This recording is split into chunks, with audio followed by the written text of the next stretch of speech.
Assalamualaikum warahmatullahi wabarakatuh. Halo guys, kembali lagi bersama saya Bobby Heren. Kali ini kita akan kembali mengomentari video dari Luis Basieto yang judul Mengenang Stephen Indra Wibowo. Jadi kita akan lihat di sini ya, biasa akhlaknya apologet Kristen, gimana caranya bersikap terhadap orang yang sudah meninggal atau yang baru meninggal ya.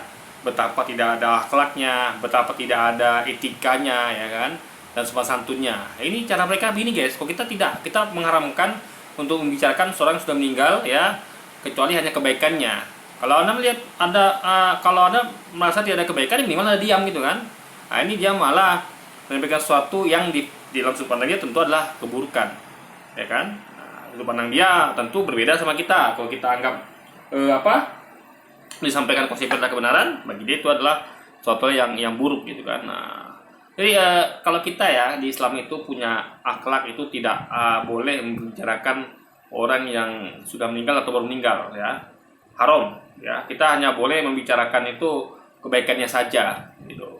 Jadi ini nggak ada akhlak gini guys ya. Apalagi judulnya ini mengenang Stephen Indra Wibowo, tapi isinya bukan mengenang kebaikannya gitu. Itu malah fitnah sana sini. Kita akan langsung ke video, besok kan kita komentar guys.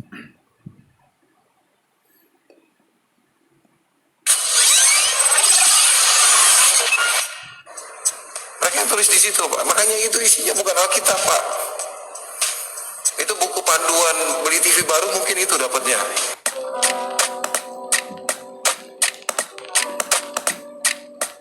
Assalamualaikum, selamat datang kembali di channel ini. Kali ini saya akan membahas tentang Stephen Indra Wibowo. Kalau teman-teman mengikuti video saya, setidaknya sudah ada 7 video tentang Stephen Indra Wibowo. Jadi buat teman-teman yang belum nonton video sebelumnya, silahkan nonton di playlist ini. Saya sudah membuatkannya. Dan juga buat teman-teman semuanya, jangan lupa subscribe juga di channel cadangan saya. Saya sudah tulis di... Saya juga udah counter semua ya, semua kebohongan Luis Finali itu saya counter semua. Jadi kalau anda mau nonton lengkapnya, mending nonton channel saya aja, nonton video saya. Situ selain saya tampilkan full video Luis, juga saya kasih counter tag-nya. Sehingga anda akan mendapatkan tontonan yang berimbang dan lengkap. Nggak cuman hanya satu pihak saja gitu kan, dari pihak Kristen tapi juga pihak Islam. Jadi saya menyediakan kontennya sekalian. Jadi kalau video Luis itu misalnya setengah jam, video saya bisa 2 jam guys untuk counter itu aja. Bisa tidak ada seperti Luis itu yang ngambil sepotong-sepotong kayak tadi kan. Saya langsung full. Saya komentari full ya apa yang disampaikan orang-orang ini ya. Jadi saya tidak ada main potong-potong video, nggak ada guys. Jadi itu lebih bagus dan lebih berakhlak, tetap beretika, sehingga penonton itu tidak gagal paham. Karena kalau motong-motong video orang itu risikonya nanti terjadi salah paham kalau Anda motongnya nggak tepat gitu kan. Bagi kalau karena orang ngomong itu kan ada konteksnya. Lalu kalau Anda potong begini saja kan hilang konteksnya, itu ditakutkan guys. Nah itu makanya nggak baik kalau motong-motong video, apalagi sekilas lalu Anda berkomentar tuh nggak baik. Maka sistem saya adalah buat full komentar seperti ini, sehingga tidak ada satupun bagian dari video yang orang komentar itu saya potong guys. Sedikit pun tak ada gitu kan. Jadi mungkin kayak tanpa lagi yang dia video itu adalah lagu-lagu, itu jelas saya potong karena itu nggak mungkin saya komentar lagu-lagu itu kan. Link deskripsi dengan nama akun Luis Apologis. Nah, seandainya ada sesuatu dengan channel ini, setidaknya sudah ada cadangan yang bisa nanti mengcover jika ada masalah di channel yang ini. Poin yang akan saya bahas pada hari ini adalah mengenai statement dari Stephen Indra Wibowo yang katanya Alkitab itu hanyalah buku panduan beli TV yang baru. Nah, mungkin udah nggak ada argumentasi yang lain sehingga dia gini. Kalau orang beropini ya, berpandangan misalnya tentang Quran atau tentang Alkitab atau tentang ayat-ayatnya, itu masih argumentasi namanya, masih bahan pembicaraan, masih bahan debat. Kenapa? Karena kita debat itu atau membahas itulah tentang mengkaji suatu kitab atau isinya atau ayatnya. Misalnya kalau Stephen berpandangan bahwa isi Alkitab ngomong bukan Alkitabnya, tapi isi Alkitab itu ya isi Alkitab, karena kan Alkitab itu kan kitab suci, tapi isinya dia berpandangan bahwa itu lebih mirip seperti panduan membeli buku membeli elektronik gitu ya, kalau salah ya, tadi saya lupa itu panduan membeli elektronik mungkin. Nah ini itu masih argumentasi yang membahas tentang yang dikaji ya, yang menjadi persinggungan antara Islam dan Kristen itu kan Alkitab. Kenapa? Alkitab tuh masalahnya adalah Alkitab tuh ada Taurat, Zabur, Injil di dalamnya. Itu yang jadi titik temunya di situ.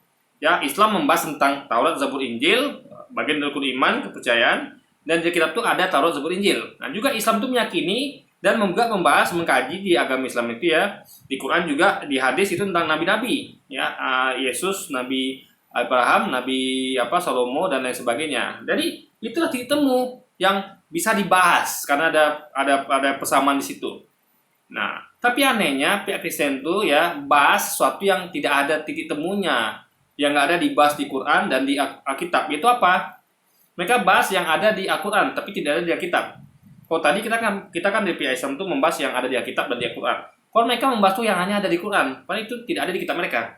Nah, itu sebenarnya offset, guys, ya. Tidak ada diajarkan di kitab Anda, lalu Anda bahas-bahas itu, ada kaji tentang Nabi Muhammad, tentang Islam, tentang Al-Quran. Nah, itu jadi kan tidak ada titik temunya. Coba. Misal gini, kita ada persinggungan misalnya gini ya. Misalnya anak apa ya? Saya katakan misalnya antara FIFA bukan itu ya, misalnya. Oh, misalnya saya dengan tetangga saya, ya kan? Nah, saya dan tetangga saya itu ada persinggungan tentang halaman depan rumah, ya. Halaman depan rumah itu rumah kita kan berhadapan rumah kita. Nah, tentu karena ada dipisahkan jalan. Nah, tentu jalan depan rumah itu adalah jalan yang misalkan rumah kami, tapi sekaligus jalan yang mempersatukan rumah kami berdua. Saya dengan tetangga depan rumah saya. Nah, itu ada persinggungan di situ, persamaan bahwa jalan itu adalah jalan yang yang membelah, membagi dua antara rumah kita berdua. Jalan itu adalah kalau saya mau ke rumah dia kan lewat jalan itu. Ya, jalan itu melintas di depan antara rumah kami berdua. Nah, itu masih bisa kita bicarakan, masih bisa kita misalnya tetangga meletakkan sesuatu di situ. Saya bisa bahas itu kan, karena menjadi persinggungan di situ. Atau misalnya kayak misalnya kita di suatu komplek ya, kita ada kayak anggaplah gini di suatu kota ya, suatu kota itu ada misalnya suatu tempat itu adalah yang menjadi kepentingan dari misalnya ya, ada dua kelompok di situ. Misalnya pertama adalah kelompok adat ya, dan yang kedua adalah kelompok misalnya kelompok pemerintah misalnya kelompok adat mengatakan itu bahwa itu tanah adat, ya kan, tanah adat, tapi pemerintah mengatakan bahwa itu adalah hutan lindung gitu misalnya. Nah, itu bisa dibahas tuh antara mereka berdua, bisa dibahas antara orang-orang adat dengan pemerintah, bisa dibahas. Orang adat mengatakan enggak, itu bukan hutan lindung, tapi itu adalah tanah adat. Ini kami itu dikasih warisan oleh leluhur kami, itu tanah adat di situ. Nah, pemerintah merasa enggak, itu hutan lindung karena pemerintah itu bertanggung jawab atas semua tanah yang ada di Indonesia gitu. Jadi masih bisa dibicarakan. Tapi sesuatu yang lain, misalnya orang adat ini punya misalnya punya lahan di tempat lain, ya, lahan di tempat lain. Misal mereka punya lahan yang mereka beli di lain kota, lain negara misalnya. Lalu pemerintah bahas itu.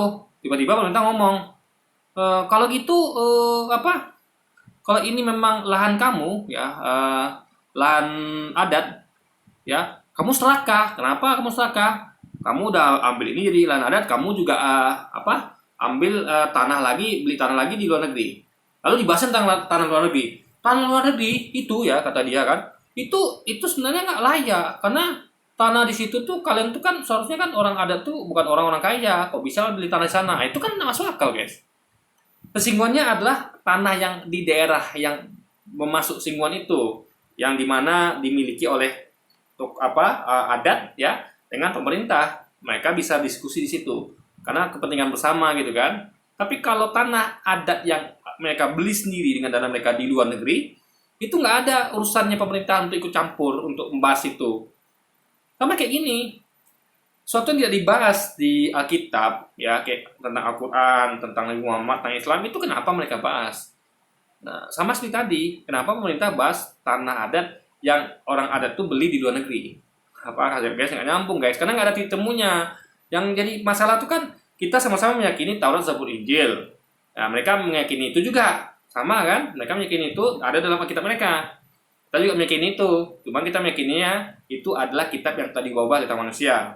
Nah, tentu kita rujukannya perlu, mana rujukannya, itu dia kitab gitu kan. Nah, juga tentang nabi-nabi kita percaya, nabi-nabi Yesus, Idris, Abraham, Salomo dan sebagainya, mereka juga percaya, sama-sama percaya. Cuman ada satu nabi yang mereka percaya sebagai Tuhan, kita enggak, kita cukup, kita cuma sebagai nabi saja. Nah, itu ada titik temunya, yang persinggungannya di situ. Tapi tentang Nabi Muhammad, tentang Quran, itu tidak ada persinggungannya antara Islam dan Kristen. Mereka tidak percaya kepada Nabi Muhammad kan? Ketika kita percaya kepada Nabi Yesus, mereka tidak percaya kepada Nabi Muhammad. Gitu. Ketika kita percaya kepada Allah Bapa, ya kan? Menurut saya itu lagi, yaitu sama-sama masa tuh.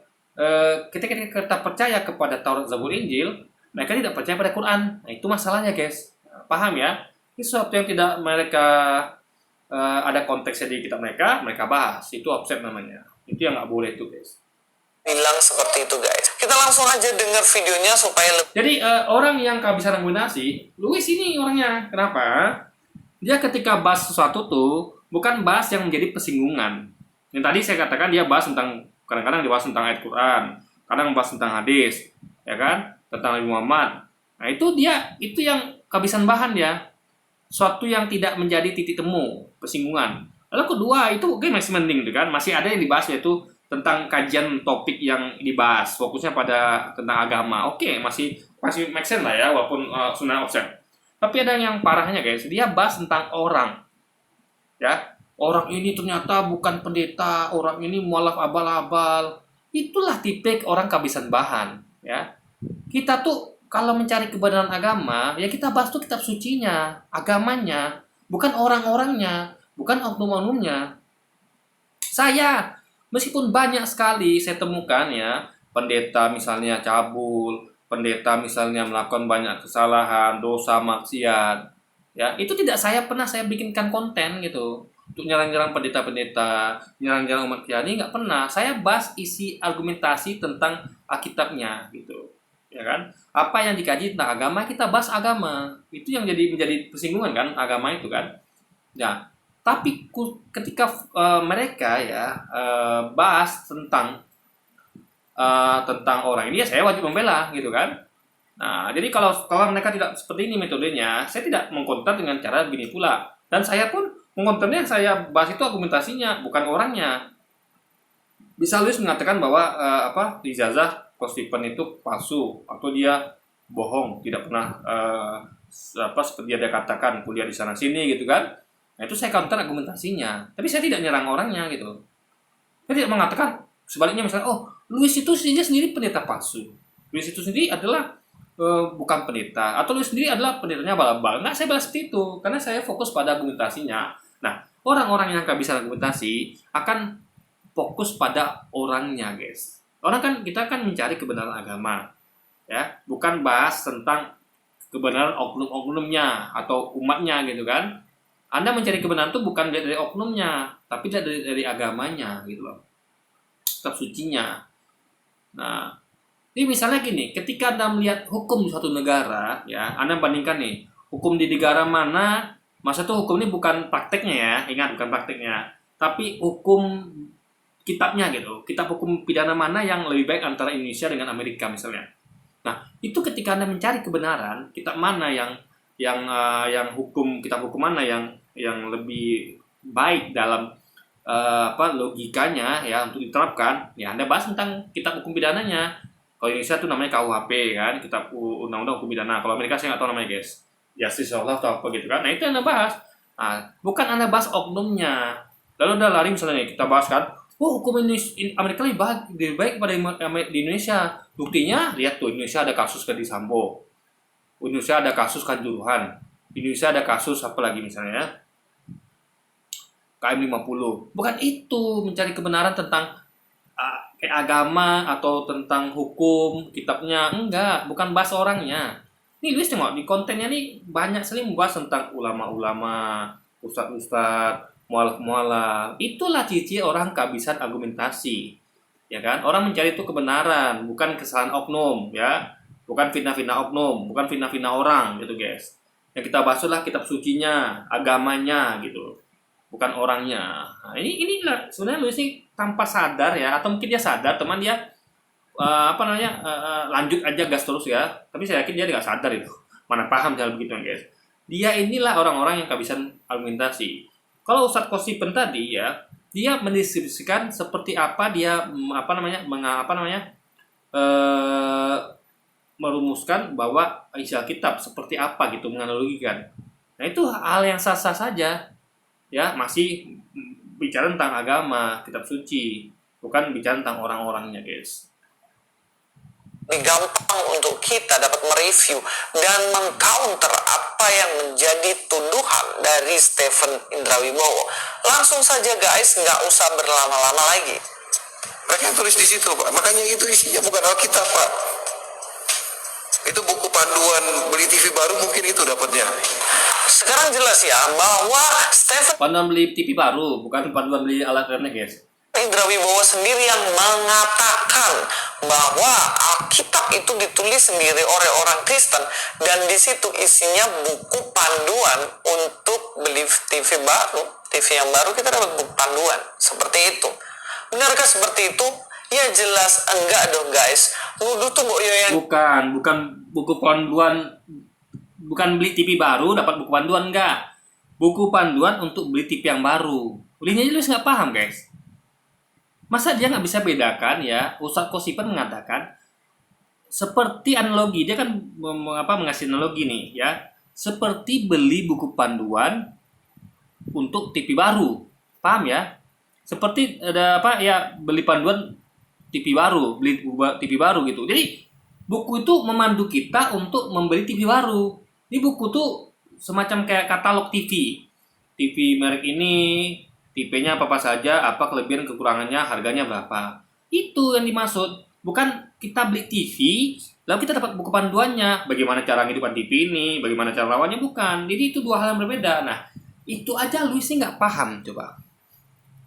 Beli buku panduan, buku panduan untuk beli TV yang baru, disamakan dia dengan beli TV baru dapat buku panduan. Nah, itu kan dua hal yang berbeda, guys. Jadi bagaimana bisa dengan pola pikir yang absurd seperti ini, yang bahkan saya sering sampaikan ya, faktanya buktinya di konten-konten saya sudah buktikan banyak sekali ya, di banyak tempat. Dari video-video Luis yang lengkap itu ya, saya tidak pernah potong-potong video Luis atau siapapun video orang siapapun itu, saya buktikan bahwa dia tuh sering salah tangkap apa yang orang bilang. Orang bilang A, dia tangkapnya B. Di situ aja sudah mengkacaukan seharusnya argumentasi dia harusnya. Ya. Jadi orang ngomong ini dia ditangkapnya beda. Misalnya gini, saya mengatakan seperti buku panduan untuk beli mobil baru. Lalu dia menangkapnya gini, beli mobil baru lalu dapat buku panduan. Itu kan dua hal berbeda gitu. Jadi isi buku panduan untuk beli TV baru atau buku panduan untuk beli mobil baru, isinya adalah katalog mengenai tipe-tipe mobil baru ya, apa aja mobil baru yang keluar ya, tipe-tipenya, spesifikasinya, kelebihan, kekurangan, harganya itu. Nah, beda dengan isi beli mobil baru atau beli TV baru dapat buku panduan. Buku panduannya tentu diisi tentang mobil yang bersangkutan, tentang TV yang bersangkutan. Kalau Anda misalnya beli mobil Ferrari, ya buku panduannya tentang mobil Ferrari yang Anda beli itu, bukan katalog isinya semua mobil-mobil baru beserta spesifikasi, kekurangan, kelebihan dan harganya, guys. Jadi di sini letaknya Luis ini kesalahannya fatal di situ, guys. Sehingga dia tuh nggak layak sebenarnya bikin konten, guys ya. Untuk edukasi nggak layak. Ini bukannya mengedukasi orang, tapi membuat orang jadi bodoh, guys. Itu kalau kita mau ngomong jujur ya. Cerdas sedikit, masa dituduhnya dengan dibandingkan buku panduan TV baru. Dari kecil juga saya baca. Bukan buku panduan TV baru, buku panduan untuk beli TV baru, ya. Buku panduan untuk TV baru beda dengan buku panduan untuk beli TV baru. Paham ya bedanya di mana? Buku panduan, sekali lagi ulang-ulang guys ya. Buku panduan untuk TV baru ya, Berarti buku tuh hanya memandu kita untuk mengoperasikan TV baru itu. Buku TV baru apa kita beli? Nah itu aja, tentang itu saja. Tapi kalau buku panduan untuk beli TV baru, berarti buku panduan itu adalah berisi panduan untuk TV baru aja, apa yang keluar, apa yang direkomendasikan TV baru itu, ya harganya berapa, lalu speknya apa kelebihan kekurangan, gitu harusnya guys logikanya. Itu dua hal yang berbeda ya. Kita nggak pernah ketemu cara mematikan TV yang benar, cara menghidupkan TV yang benar, nggak pernah ketemu dalam Alkitab. Kalau kita lihat aja Ya kan, bener kan, error kan. Makanya salah tangkap ya guys, yang sampaikan Coach Stephen itu bukan seperti itu kan analogi, ya kan. Apalagi bukan cara mematikan TV baru, menghidupkan TV baru, tapi cara membeli TV baru. Maksudnya tuh bagaimana TV itu yang mau kita pilih itu, cara memilihnya gimana gitu. TV, jadi panduannya gitu kan. Nah, jadi dan saya tidak lihat ya dalam melengkap Coach Stephen, makanya kita agak susah membahas di sini ya. Tapi saya cuma mengcounter itunya saja.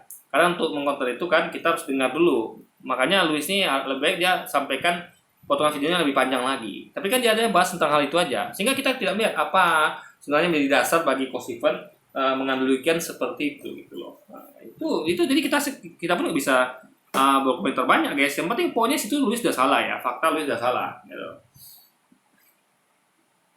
sebenarnya ini gampang sekali di counter, apalagi sama anak TK, anak balita, anak sekolah minggu. Zamannya Alkitab ini tulis pun belum ada televisi, masa sejarahnya ngaco banget. Ketika Ustadz Coach Stephen mengatakan ya, seperti panduan untuk beli TV baru, ya kan? Itu bukan berarti ngomong tentang bahwa di zaman itu ada televisi, paham ya? Itu hanya analogi. Sama kayak misalnya seperti buku panduan untuk beli mobil baru, buku panduan untuk membeli rumah baru, buku panduan untuk beli apa ya? Misalnya zaman dulu yang ada nih, buku panduan untuk beli baju baru. Itu guys logikanya di situ gitu. Bukan ngomong bahwa buku panduan seperti ini kan analogi. Anda ngerti lah analogi ya. Misalnya kayak gini. Apa ya? Kayak orang mengatakan kan orang itu seperti badut misalnya. Nah, anggaplah kita ngomongin tentang orang yang di zaman lampau, misalnya tentang siapa gitu kan. Yang dulu kan belum ada badut. Lalu kita katakan orang itu seperti badut. Bukan berarti ya ngomong tentang badut yang ada zaman itu. Paham? Ini hanya analogi, kayak biar lebih paham ya. Ini misalnya gini, apa namanya? Misalnya apa ya? Nah, misalnya kayak zaman Nabi Muhammad, ketika Nabi Muhammad itu Isra Mi'raj ya, dari Mekah ke Masjidil Aqsa ya. Itu seperti kecepatannya seperti kecepatan pesawat jet supersonik misalnya ya, karena dicapai dalam waktu sehari semalam turun naik ke langit ketujuh. Nah jadi kalau ibaratnya orang mengatakan kecepatannya seperti naik pesawat jet super jumbo, jet supersonik gitu, analoginya kecepatan Nabi juga gitu kan. Nah, seperti itu. Nah, itu bukan berarti bahwa zaman itu sudah ngomong bahwa artinya zaman itu sudah ada pesawat jet supersonik. Tapi seperti itu analoginya, mirip seperti itu gitu. Paham ya? Atau misalnya gini. Misalnya kayak dulu ya. Dulu tuh kan kita tahu zaman-zaman dulu tuh belum ada penemuan senjata api, pistol atau sama mesin. Nah, misalnya kita misalnya membaca deskripsi suatu tokoh, seorang tokoh yang dulu hidup di zaman masih pakai senjata pedang ya kayak gitu yang belum ada senapan gitu kan, zaman-zaman kuno lah gitu. Kita misalnya kita bahas tentang gaya ngomongnya. Kayak saya nih, ngomong saya memang cepat gitu kan. Nah, ada orang kayak gitu misalnya di zaman itu. Nah, kita analogiin gini.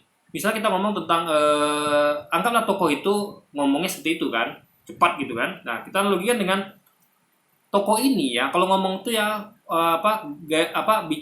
kalimatnya seperti rentetan peluru gitu, cepat gitu kan ngomongnya. Nah itu maksudnya kan berarti zaman itu aja belum ada peluru, enggak gitu. Paham nggak Luis? Dia ini nggak paham begituan guys. Dia orang ini bukan Ustadz Coach Stephen bukan ngomong tentang waktu itu ada televisi, bukan itu poinnya. Tapi persamaannya mirip kayak gitu loh analoginya. ya. Kalau dia paham ya, dia nggak bakal ngomong seperti ini. Jadi yang klaimnya bahwa anak balita aja pun bahkan anak balita tahu gitu kan. Anak balita tahu, ya. Anak balita tuh apa sih yang dia tahu? Anak balita tuh guys, yang paling cuma jajan gitu kan. Jadi Luis ini terlalu absurd gitu kan. Dia aja nggak paham ya kan. Lalu lalu dia bawa anak balita, padahal kayaknya ya lebih cerdas anak balita daripada dia gitu.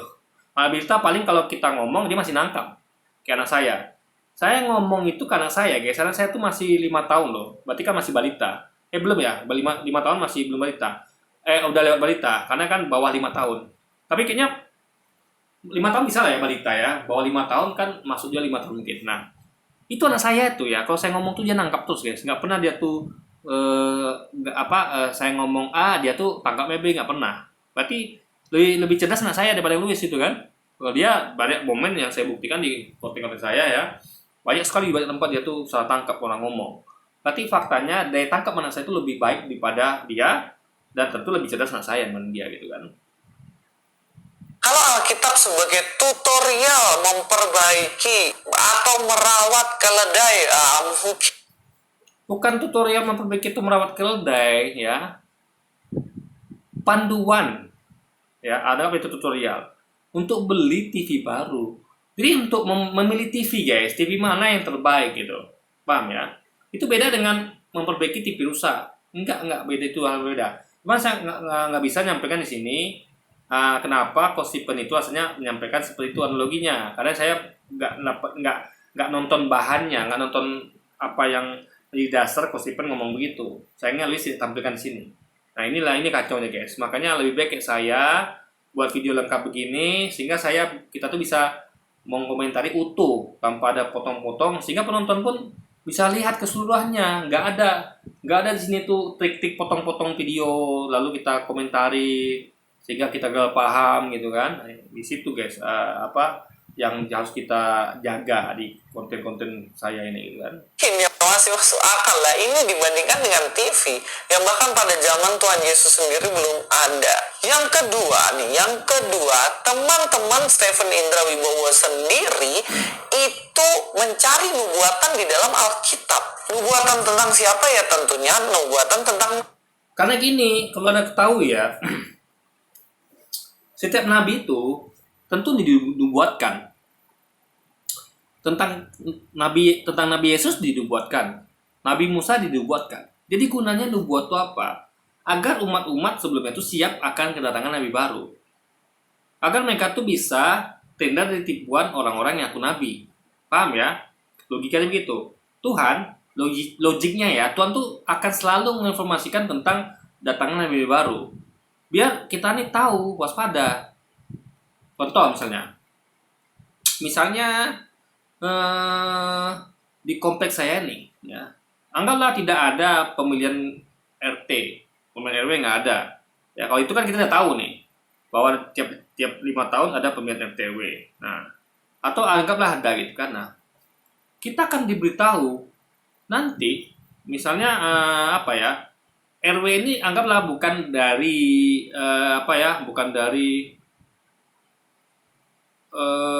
bukan dari warga, tapi atau dari warga pun nggak salah. Tapi gini, pokoknya gini saya sampaikan ya.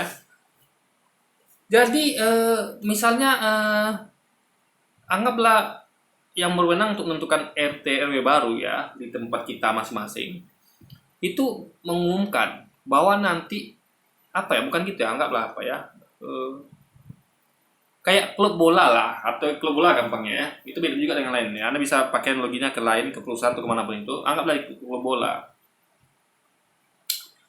itu pelatih ya, tentu berdasarkan info dari manajemen. Jadi klub bola itu kan ada manajemennya, ada manajer atau direkturnya, yang mereka itu adalah berwenang, berkuasa untuk mengganti pelatih dan pemain ya. Wewenang direktur atau manajemen di klub itulah mengganti pelatih dan pemain. Nah, sang pelatih yang dapat info dari manajemen klub ya, itu dia dapat info bahwa nanti kita akan ada kira-kira nih klub akan mendatangkan pelatih baru, ya, pelatih baru. Jadi cuman pelatih baru ini udah ditentukan orangnya, ya, atau pemain baru udah ditentukan orangnya. Cuman apa ya istilahnya, klub ini mungkin entah dia belum mau ngasih tahu siapa gitu pelatih baru atau pemain baru itu, ya kan. Dia cuman kasih mungkin ya speknya gitu, karena dia mau misalnya tipe pelatih yang berdarah dingin, pelatih yang yang taktis. Kalau pemain itu misalnya yang cepat, yang punya visi tinggi, ya kayak gitu kan. Nah, dia setiap ada manajemen klub akan mendatangkan pelatih atau pemain baru, dia akan informasikan kepada seluruh punggawa tim, ya, ke pelatih maupun pemain itu, karena mereka nanti yang akan bekerja dengan pelatih atau pemain baru itu kan. Nah, jadi itu pentingnya. Coba kalau nggak dibuatkan, tidak dikasih tahu rencana-rencana klub kepada pemain dan pelatih, coba. Jadi mereka tuh nanti atau diinformasikan. Nanti akan masuk pemain, ini pemainnya udah deal nih. Kalau Nabi itu kan udah deal, udah pasti ya. Tuan tuh ketika dia merencanakan akan ngutus Nabi yang baru nanti, itu sudah ada kepastian. Karena Tuhan tuh berkuasa penuh atas itu. Dia sudah merencanakan, dan rencananya pastilah kepastian. Karena Tuhan adalah pemilik kepastian gitu kan. Nah, jadi nabi-nabi yang diutus itu sudah pasti akan diutus. Karena dia ngutus gitu kan. Kalau kita ngutus mungkin ada masalah-masalah. Mungkin kita salah pilih karena kita bukan Tuhan, punya keterbatasan, atau mungkin orangnya nggak mau, atau mungkin apapun itu. Tapi kalau Tuhan kan pasti terjadi. Kalau ngomong Tuhan ya. Jadi anggaplah kayak klub itu, manajemen itu adalah sudah memastikan kontrak seorang pemain atau pelatih. Udah pasti nih kontrak pemain atau pelatih, ya kan? Udah taken kontrak. Lalu dikabarkan ke pemain dan pelatih.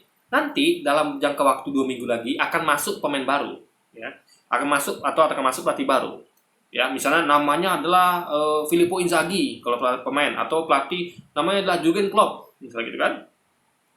Nah, agar pemain ini nanti tahu ketika ada datang, ya, dia pemain ini siap-siap semuanya. Oh, berarti kita akan ganti pelatih dong.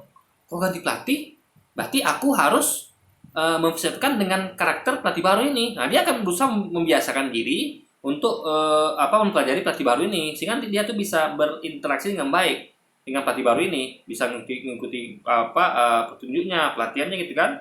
Nah, atau kayak pemain, berarti pemain ini akan siap-siap. Oh, ternyata yang datang adalah posisi penyerang. Saya penyerang.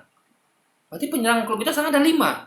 Sedangkan 4 penyerang aja nih yang ada nih, saya jadi cadangan, atau posisi saya tuh masih dirotasi gitu kan. Apalagi kita yang baru lagi, apalagi dia pemain hebat. Oh, ternyata pemain hebat nih.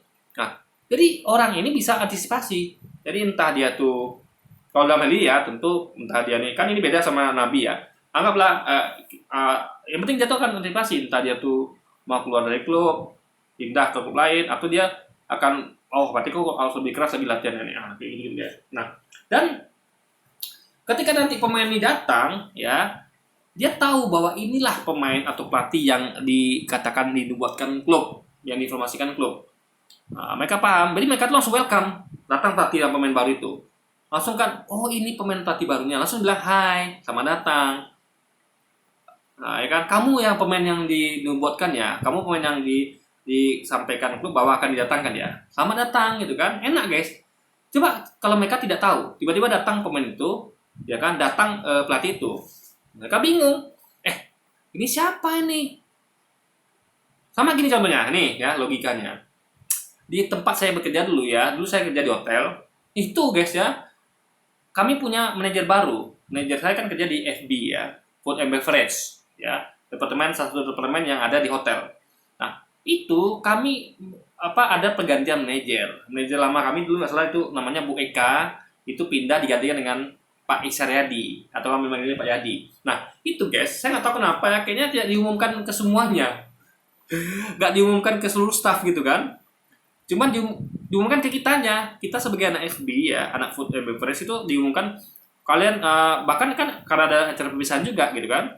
Bu Eka nih acara perpisahan kan, dia nangis-nangis di situ kan, karena berpisah dengan kami juga nangis-nangis gitu kan. Karena Ibu Eka tuh orang yang baik gitu kan. Itu kami diinformasikan tentang datangnya manajer baru pengganti Bu Eka, namanya Pak Isaryadi. Dikasih tahu cicinya begini, bahkan kami dikenalkan lah gitu kan. Nah, datang dikenalkan kepada kami. Tapi nggak semua departemen tahu guys. Nah, yang fatalnya adalah departemen yang termasuk, anggaplah oke lah nggak tahu semua departemen. Karena mungkin anggapannya bahwa kalau FB ini kan paling kerjasamanya sama housekeeping atau sama engineering saja. Tapi sebenarnya kan semua departemen kena gitu kan, karena pasti manajer FB-nya kan berhubungan dengan departemen lain. Tapi yang paling fatal guys adalah departemen security. Security itu tidak diberitahu sepertinya, atau mungkin pimpinan security tidak membrief karyawannya, karyawan security untuk ngasih tahu bahwa akan datang manajer FB baru menggantikan yang lama, namanya Pak Isaryadi. Ini fotonya, ini di sini ya. Nah, dia tidak diberitahu, kan mungkin atau pasti ya, karena memang dia ada karyawan yang nggak tahu. Entah dia nggak tahunya karena tidak mengikuti informasi, atau dia memang tidak diinformasikan. Tapi sebenarnya tidak diinformasikan guys. Jadi bapak ini ya, kalau kami sudah tahu semua, kenal semua. Waktu itu jam pulang kerja, saya waktu itu mau pulang kerja. Ini saya tuh kan lewat pos security. Nah, cuman saya duduk aja waktu itu, saya nunggu apa itu kan. Nah, jadi bapak ini masuk ke dalam. Bapak Isaryadi ini masuk ke dalam. Dia mungkin waktu itu masih ada urusan atau apa gitu kan. Cuman dia karena dia tuh karena mungkin belum efektif bekerja guys ya. Karena bekerjanya besok nggak salah itu ya, hari sebelum bekerja tuh dia datang ada keperluan. Jadi dia tuh masih pakai baju bebas. Baju bebas ya, dalam artian belum pakai jas atau ya kayak seragam manajer lah gitu kan. Nah, itu nggak masalah datang situ. Yang penting karyawan sah gitu kan. Ada kepentingan gitu, dan tidak menuju ke area area publik pun boleh sebenarnya. Kayak saya juga kayak saya hari libur saya datang lalu saya menemui teman, itu nggak masalah sebenarnya ya. Jadi yang penting kita tuh adalah terdaftar sebagai karyawan di situ. Nah, bapak tuh masuk lewati pos security. Tahu apa terjadi? Karena karyawan security ini tidak tahu itu manajer baru Pak Isaryadi gitu kan, langsung ditegur, bapak mau kemana gitu kan, dengan nada yang ketus. Kenapa? Karena bapak ini, Pak Yadi ini ngelonong masuk itu aja guys. Jadi itu hal yang wajar sebenarnya, karena kita karyawan tuh begitu. Kita sama security itu kita senyum langsung masuk itu, nggak ada kita tuh siang Pak saya mau masuk, itu kan nggak ada karyawan gitu guys. Yang sudah sah karyawan, termasuk Pak Yadi ini, dikiranya orang ini udah tahu security ini kalau dia tuh adalah manajer baru, FB baru. Jadi tegur dengan ketus. Bapak kok nonong-nonong aja? Ya, Bapak ada kepentingan apa gitu kan? Nah, Pak Yadi waktu itu dia nggak mau ribut gitu kan, masa tuh dia agak singgung juga. Lalu dia mengatakan ini, saya buru-buru, saya ada perlu ke dalam kan? Ya tapi bukan gitu caranya Pak, bukan gitu prosedurnya. Bapak harus tinggalkan KTP, karena memang kebiasaan itu kalau tamu dari luar itu tinggalkan KTP. Maksudnya tamu yang melewati pos security ya, bukan dari lobi depan. Jadi kepentingannya tuh lewat pintu staff. Kan kita tuh kan kalau samping itu kan pos security-nya untuk pintu staff.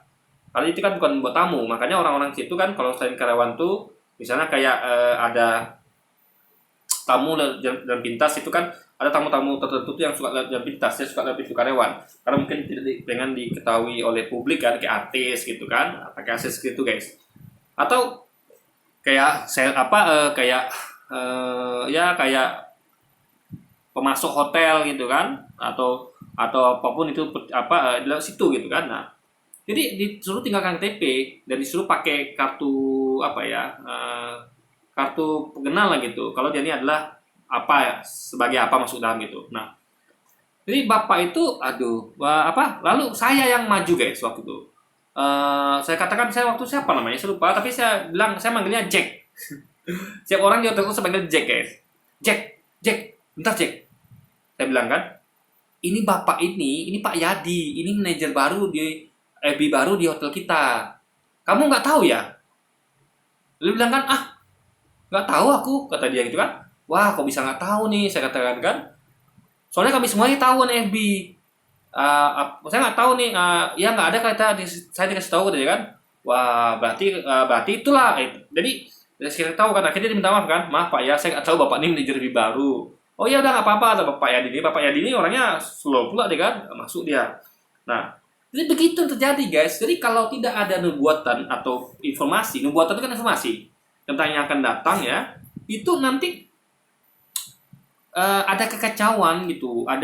Jadi orang ini nggak menyangka itu bukan nabi yang diutus baru setelah dia, menganggap ini adalah nabi palsu gitu. Contoh tentang kenubuatan. Jadi bukan hanya Nabi Muhammad yang dinubuatkan ya, semua nabi. Nah, contohnya makanya kenapa Yesus diterima oleh orang-orang Yahudi, orang Israel? Karena mereka entah mereka tidak menerima informasi akan datangnya nabi baru setelah Musa, ya. Entah mereka tuh memang tidak tahu, saya nggak tahu juga guys. Tapi kayaknya mungkin mereka nggak tahu gitu kan. Mungkin mereka tuh mungkin sudah sombong, pongah, lalu mereka menyangka nggak perlu ada nabi baru. Kita udah hebat ini sebagai rabi misalnya gitu kan. Nah, itu alasan kenapa mereka tuh setiap ada nabi itu pada mereka tuh mereka tolak, mereka bunuh ya. Banyak tuh mereka bunuh nabi-nabi ya. Mereka aniaya, termasuk Yesus.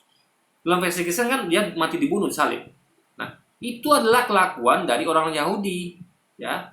Nah, jadi itu sebabnya kenapa nubuatan itu ada.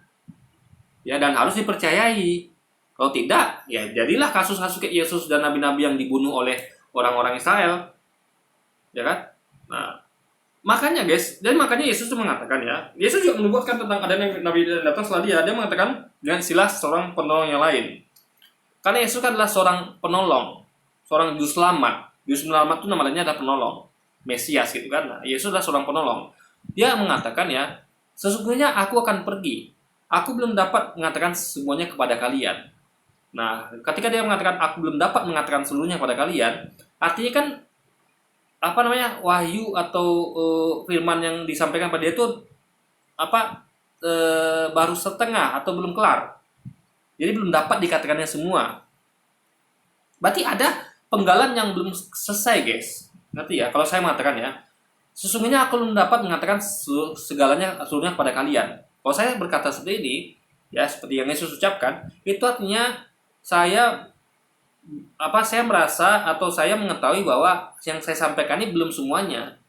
Misalnya saya ngomong di konten ini misalnya, saya belum dapat mengatakan seluruhnya pada kalian. Berarti itu ada bagian yang belum dapat saya sampaikan.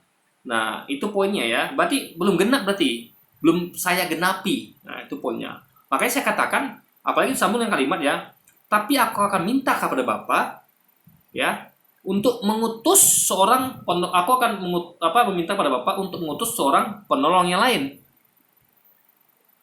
Nah, tentu untuk apa? Kalau kita lihat konteks ini ya, karena Yesus mengatakan aku belum dapat mengatakan semuanya pada kalian, berarti untuk meneruskan perkataan Yesus yang belum dapat dikatakan semuanya itu guys. Itulah tugas dari seorang penolong yang lain itu. Nah, itulah yang dinamakan juru selamat baru, penolong yang lain. Ya, Yesus adalah seorang penolong. Berarti dia meminta kepada Bapa seorang penolong yang lain. Nah, itulah nubuatan. Nah, itulah penolong yang lain itu adalah Nabi Muhammad. Nah, dia menyampaikan apa-apa yang Yesus belum sempat katakan, guys. Yang belum Yesus katakan, aku belum dapat mengatakan seluruhnya kepada kalian. Nah, seorang penolong yang lain itu yaitu Nabi Muhammad itulah yang mengatakan sisanya. Nah, jadi itu logikanya. Jadi orang-orang akan tahu, oh ternyata nanti akan ada nih nabi penerus Yesus yang akan menyelesaikan sisanya gitu, yang akan mengatakan sisa-sisa yang belum sempat Yesus katakan. Nah, itu logika guys, ya kan? Itu pasti bukan ngomong tentang Roh Kudus, bukan. Karena Roh Kudus tidak mengatakan apa-apa, ya kan? Tidak. Ya kan? Jadi dia tuh adalah seorang penolong lain, bukan seorang roh yang lain, bukan, penolong. Kalau kita ngomong penolong yang lain itu adalah konteksnya Yesus, berarti yang seperti Yesus. Yesus penolong, berarti yang lain. Kalau Roh Kudus kan bukan yang lain. Roh Kudus kan adalah Yesus sendiri. Yesus, Bapa, Roh Kudus kan adalah satu. Berarti kalau ngomong yang lain, berarti di luar Yesus. Paham ya logikanya? Kalau saya ngomong ya, saya akan minta kepada Bapak saya seorang penolong yang lain. Berarti saya ngomong bukan diri saya, tapi sesuatu yang lain. Itulah Nabi Muhammad. Nah, jadi paham poin sini ya. Jadi dan banyak lagi. Jadi kenapa mencari nubuatan itu di Alkitab? Ya karena gini, Quran menyampaikan itu ya. Makanya Anda lihat ya, bahwa kedatangan Nabi Muhammad itu sudah dinubuatkan di kitab Taurat, Zabur, Injil. Di kitab sebelumnya sudah dinubuatkan tentang kedatangan Nabi Muhammad. Nah, itu klaim Quran. Nah, makanya untuk itu kita perlu rujukan. maka kita cari di Alkitab. Karena itulah sisa-sisa dari kitab-kitab sebelumnya, yaitu Taurat dan Injil, untuk menguatkan klaim Quran tentunya. Dan kita menemukan bukti bahwa Yesus ngomong seperti itu, gitu kan? Nah, tentu karena Quran mengklaim bahwa kita-kita itu sudah dibuat oleh manusia, tentu ada bagian yang hilang. Nah, itu yang bisa kita selidiki. Ibarat gini loh, misalnya Anda di suatu kasus ya, Anda mengetahui nih bahwa misalnya ada tersangka atau korban ya, mengklaim ya, mengaku bahwa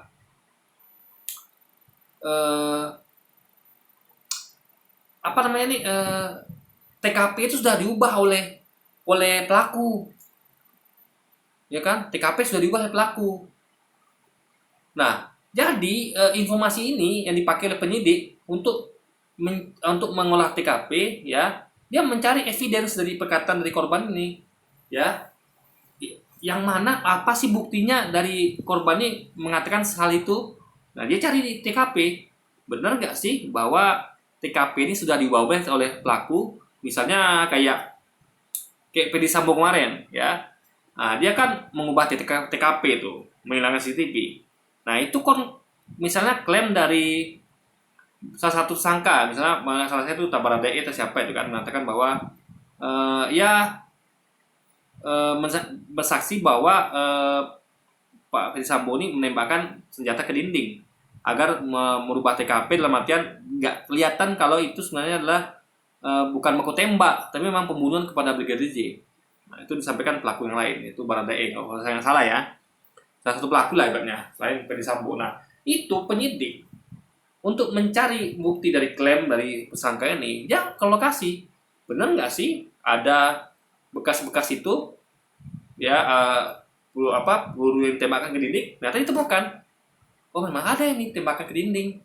Tapi tengok lagi, oh ternyata benar nih yang dikatakan pelaku bahwa ini tembakannya fake gitu kan.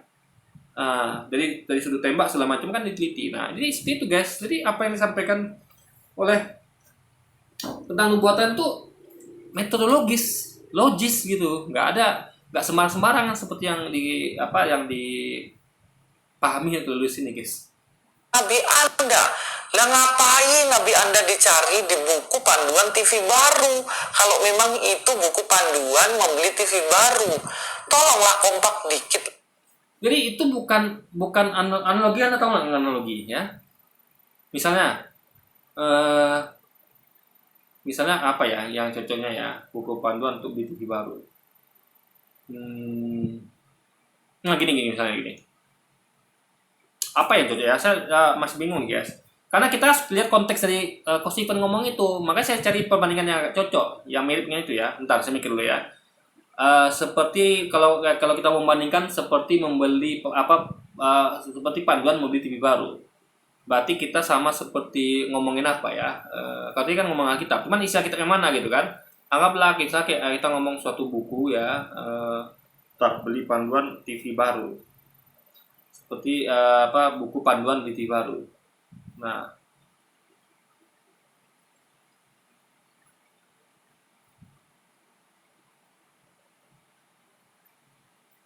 apa ya cocok ya? Nah, misalnya gini, misalnya harusnya kita tuh kan, saya paham guys sekarang ya. Bisa gini, kita tuh kan harusnya, misalnya kayak kitab undang-undang hukum pidana, misalnya, saya coba cari analogi yang pas ya, atau nggak usah itu deh. Misalnya kayak peraturan perusahaan. Nah, peraturan perusahaan tuh udah jelas gitu kan, peraturan perusahaan yang berlaku saat itu, ya kan?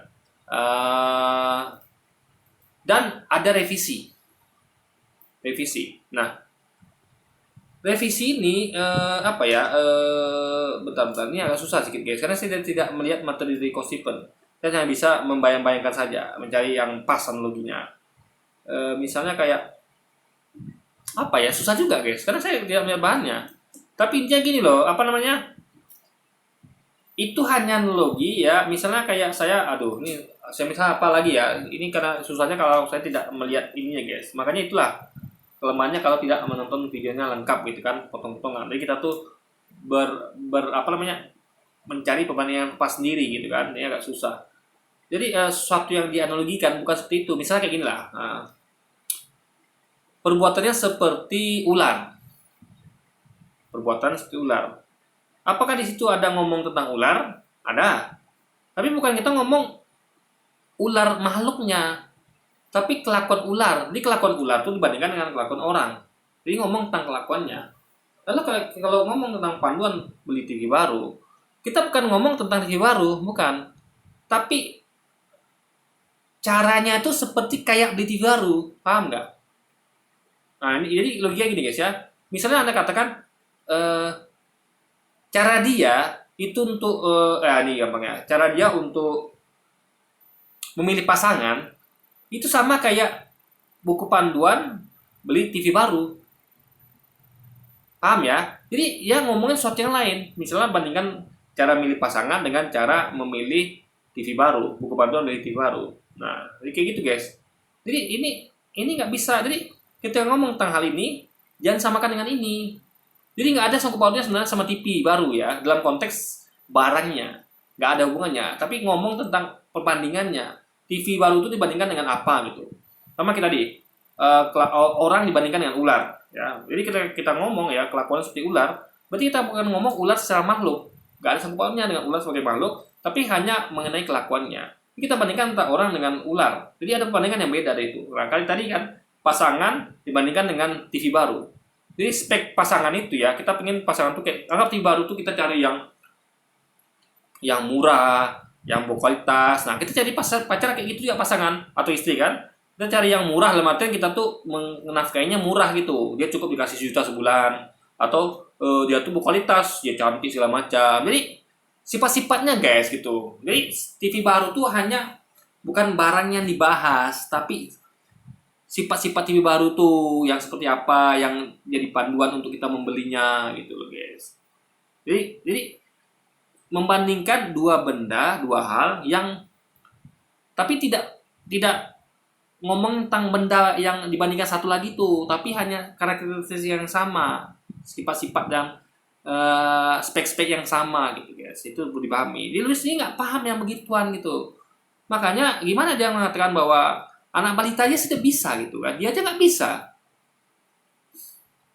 Jadi nggak bisa ngerti itu guys ya kan? Jadi ini orang-orang kayak ini absurd gitu kan? Nggak paham tapi sok paham gitu.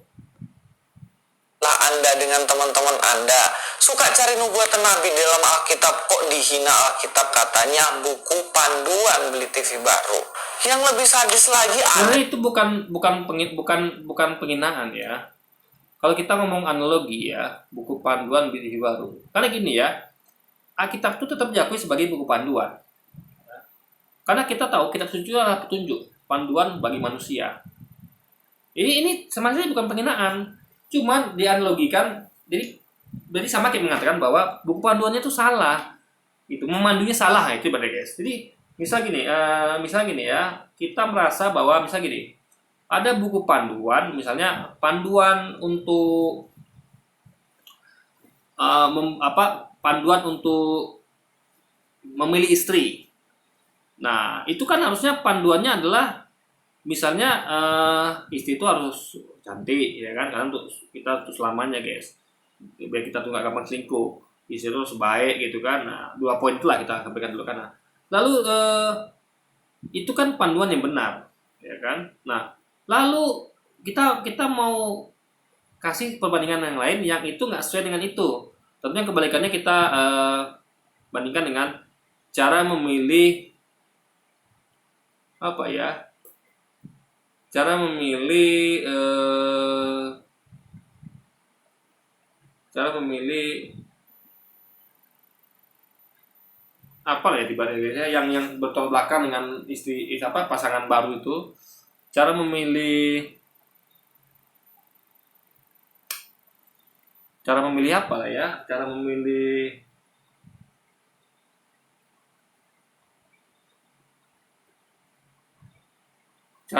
apa ya, TV baru lah, anggap TV baru.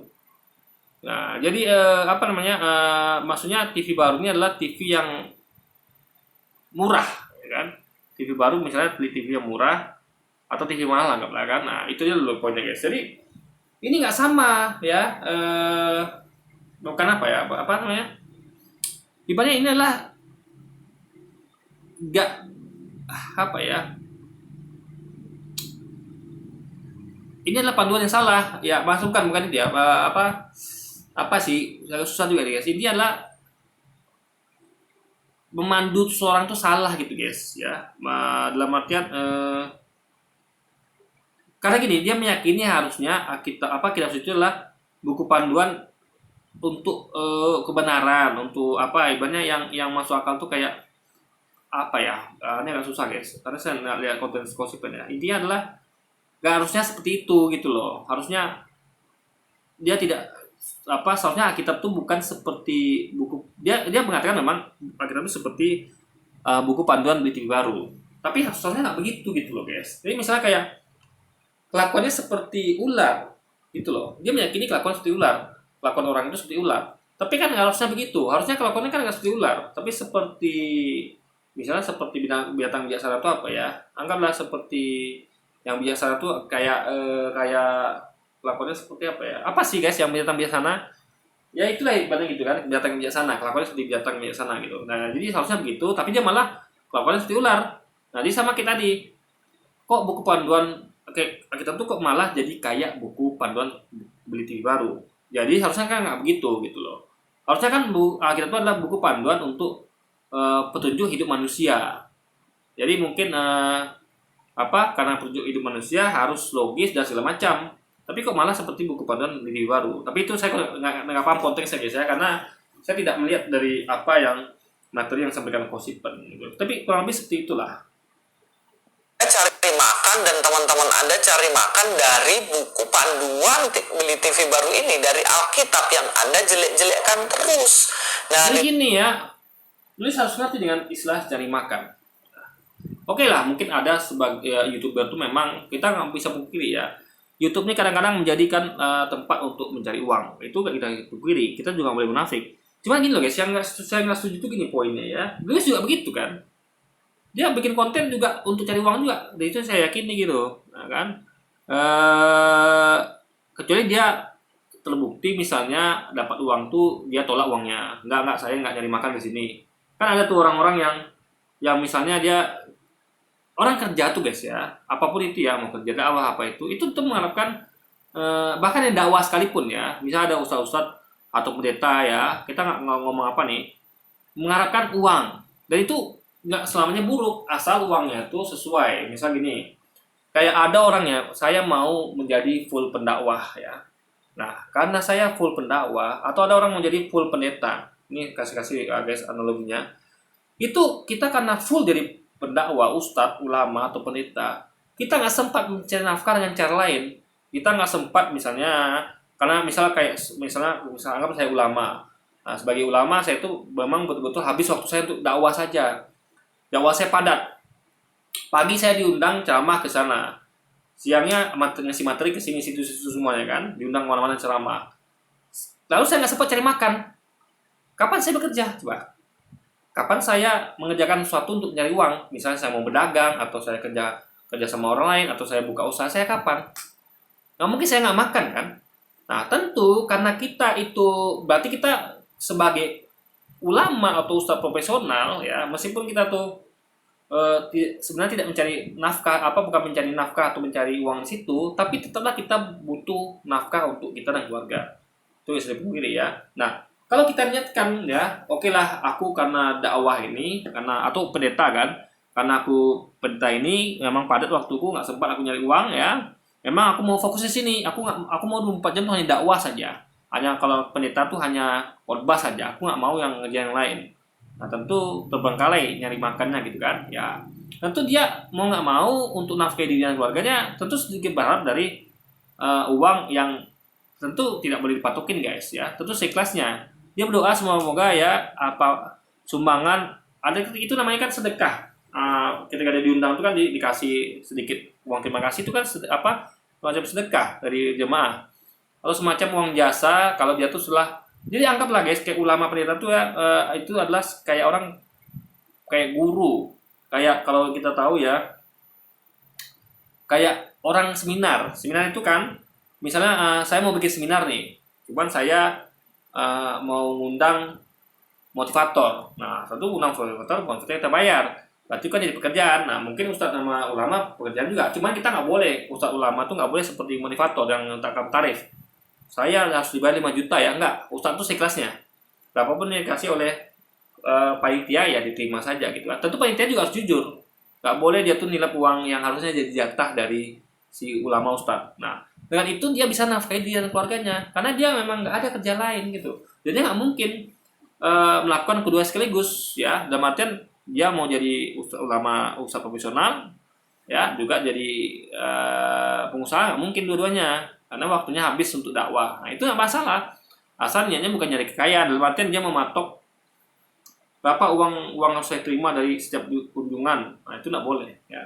Jadi kalau misalnya orang ulama ikhlas susah itu ya udah dia ketika menerima telepon ya bapak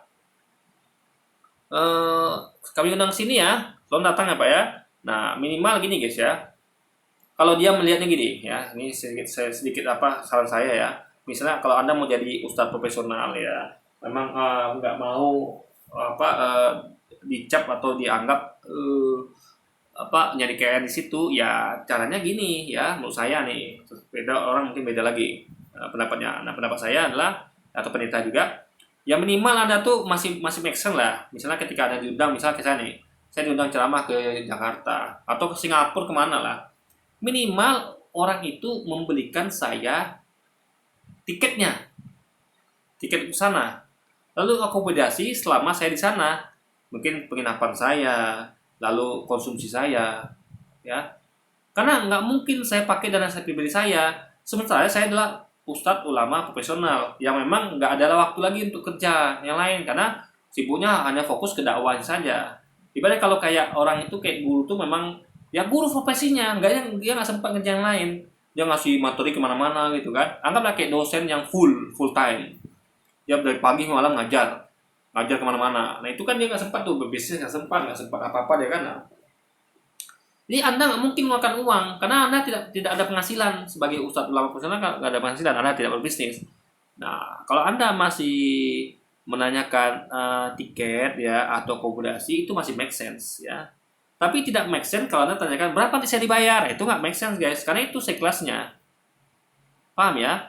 Nah, qadarullah ya, Allah akan kasih Anda ya, tentu rezeki di situ. Kalau Anda memang fokus di situ kan, tidak ada masalah. Yang penting Anda tidak cari kekayaan dari dakwah. Jadi kalau Anda masih nanyakan tiket dan akomodasi, itu masih make sense. Karena Anda kan tidak mungkin keluar uang di situ. Karena Anda adalah tidak mendapatkan uang dari kerjaan lain, sehingga Anda gimana dong menafkahi Anda dan keluarga? Sementara Anda mau fokusnya dari awal saja. Jadi Allah akan cukupkan berapa Anda dikasih di sana gitu kan. Jadi Anda tuh adalah seikhlasnya saja untuk bayaran gitu kan, sebagai uang tanda terima kasih lah gitu, telah memberikan ceramah di situ. Karena tentu jemaah atau jemaah atau orang itu tentu ada dana untuk itu kan, tadi kumpulan dari umat, entah dari mana gitu kan, tentu yang halal. Nah, jadi begitu poinnya guys. Nah, tapi kalau misalnya panitianya itu bermain di situ, ya kan? Anda tahu ya, misal saya sebagai ustadz atau ulama profesional diundang ke satu tempat, saya tahu tuh panitia bermain. Ya, tentu nggak semua panitia itu baik. Tapi nggak bermain, dia menilai uang yang seharusnya hak kita. Misal jemaah itu sepakat ya bahwa kita tuh dapat segini. Kan jemaah itu kan ikhlas memberikan. Atau semua sudah sepakat. Nasi segitu untuk saya sebagai ustadz gitu kan. Tiba-tiba dipotong dia, dimainkan dia atau gimana itu kan. Sehingga saya tidak mendapatkan bayaran yang seharusnya. Jadi udahlah saya tidak menetapkan tarif, lalu saya dibayar pula tidak seharusnya. Paham ya? Nah, itu saya boleh lain kali menolak tempat itu selama yang orang ini oknum ini masih di situ. Itu nggak ada masalah situ, itu nggak dosa guys ya. Nah, kenapa? Untuk sekaligus mendidik dia. Kalau Anda jujur, ya kan, saya akan datang karena saya sudah korban dibayar seikhlasnya. Saya sudah tentukan tarif, tapi Anda malah melakukan seperti itu. Masa sih memperlakukan tega memperlakukan usaha seperti itu gitu kan? Ya kan? Nah, apalagi saya di sini kan berbisnis, lalu saya jadi menyunat hak saya gitu. yang seharusnya saya terima gitu kan dari jemaah gitu. Nah itu poinnya situ guys. Karena boleh sebagai didikan ya untuk hukum orang oknum itu selama dia di situ yang di panitia Anda tidak mau diundang gitu kan. Nah, ada blacklist gitu boleh. Bahkan kalau Anda punya bukti Anda bisa sampaikan juga ke ustadz lain untuk sebagai pembelajaran agar orang ini tidak lagi berbuat hal semena-mena. Sehingga dia akan mikir, waduh kalau gini semua perbuatan itu sudah diketahui para ustadz nih. Jadi dia akan susah ngundang orang sehingga dia akan jujur gitu guys, dipaksa jujur gitu kan. Nah, atau mungkin jemaat lihat kan, kok bapak tiap undang ustadz nggak pernah mau, ini pasti ada apa nih. Nah, jadi seperti poinnya guys. Jadi demi kebaikan juga nih banyak kan. Nah, itu yang perlu dipahami gitu kan. Jadi kayak saya nih, saya bikin video ini guys, dakwah ya. Memang gini, saya seperti tadi itu, saya pengen niatkan memang hidup saya itu adalah full dakwah. Atau sebenarnya sih saya juga punya juga ya, gini. Lebih tepatnya kayak gitu ya. Saya bukan juga pengen full dakwah ya. Karena saya memang orangnya kemaru dalam artian kebaikan gini. Saya pengen uang banyak ya, sehingga saya bisa nafkahi diri saya, keluarga, bahkan saya bisa kasih sedekah pada orang. Ya, saya banyak sekali pengen bantu orang tuh guys ya. Lihat banyak pengemis, pemulung segala macam itu orang-orang susah tuh pengen saya bantu guys. Tapi tentu saya tidak mungkin melangkahi dari kebutuhan saya, kebutuhan dasar saya dan kebutuhan dasar keluarga saya. Itu harus saya penuhi dulu, baru saya melangkah kepada orang lain. Karena zolim kalau saya tuh tidak memenuhi dulu hak dasar saya ya dan juga kebutuhan dasar keluarga saya. Makanya saya perlu banyak uang guys. Nah tentu uangnya halal. Nah itu saya pengen dari setiap apa yang saya lakukan ya, meskipun tujuannya dakwah, saya dapat uang. Itu tidak bisa dipungkiri. Jadi kita setuju dengan cari kata-kata cari makan, kita setuju. Karena siapapun itu YouTuber juga tentu nyari makan. Tapi tentu nggak nyari makannya nggak ngoyo, nggak target berapa gitu kan. Misalnya saya tidak pernah mengedit video saya dalam artian saya memperbagus agar saya cari cara gimana sih biar ditonton banyak orang. Meskipun itu penting ya untuk lebih luasnya penyampaian dakwah itu penting. Tapi saya tidak ambil pusing dengan itu. Yang penting saya bisa ngomong semuanya, saya keluarkan di kepala saya untuk mengkonten orang-orang ini agar ada perbandingan, agar umat ini cerdas gitu kan, agar orang-orang cerdas dalam melihat sesuatu, tidak hanya mendengarkan sepihak dari orang-orang Kristen ini gitu. Nah, sehingga yang penting materi saya tuh lengkap, detail, padat gitu kan. Panjang pun video nggak masalah. Jadi saya tidak pernah mengedit demi kepentingan agar videonya menarik gitu kan. Bahkan saya tidak sempat mengubah thumbnail atau ya membuat hal-hal yang membuat konten saya lebih menarik, enggak guys. Karena saya tuh memang fokusnya adalah pengen ngomong aja gitu, nyampaikan apa adanya. Yang penting pesan saya sampai. Saya nggak terlalu penting dengan menarik ya, dengan tampilan menarik sehingga tonton banyak orang ya. Meskipun itu penting sebenarnya. Tapi karena memang saya tidak fokus di situ, jadi yang penting saya sudah melakukan dakwah gitu kan. Nah, ini kalau dapat uang di sini, ya alhamdulillah, saya bisa gunakan untuk tambah-tambah kebutuhan saya, keluarga dan juga untuk sedekah tadi. Tentu saya juga mengerjakan hal lain seperti trading saham, dulu investasi ya, tapi karena sekarang saya nggak kerja, saya terpaksa trading saham. Karena kalau investasi saham itu kan, ini sedikit melebar jadi nggak apa-apa ya, kita cerita kehidupan sedikit. Investasi saham tuh kita bisa selama kita bekerja. Di uang itu yang kita ganggu. Tapi kalau kita nggak kerja kan pasti kita butuh dari uang itu juga. Makanya saya trading kan sekarang. Saya cari keuntungan jangka pendek gitu kan. Nah, harian jaman gitu. Jadi nggak sampai dulu kan bertahun-tahun baru dapat untung. Nah, juga saya kerjakan hal lain. Ada beberapa hal yang saya kerjakan ya, yang tentu tidak perlu saya sebutkan di sini. Nah, tapi intinya gini ya. Tidak ada masalah cari makan dari manapun, termasuk dari dakwah sekalipun, tidak ada masalah gitu yang mau sampaikan kan. Asal tidak tadi itu ya melewati syariat, yaitu misalnya minta tarif gitu kan, itu berarti Anda sudah tidak ikhlas. Yang penting kalau akomodasi Anda memang harus wajib dapat, karena Anda memang tidak apalagi yang full gitu kan. Kalau saya tidak ada guys ya, diundang itu saya nggak ada, saya hanya fokus di medsos saja gitu. Jadi intinya adalah juga untuk bayar kuota juga, selama kita upload video itu kan bayar kuota gitu kan. Saya juga harus ngisi kuota tiap bulan. Tapi jadi kalau misalnya dapat uang alhamdulillah, nggak dapat juga saya akan teruskan guys dakwah ini gitu. Saya udah buat YouTube dari tahun 2013, tapi sampai sekarang saya tidak dapat AdSense.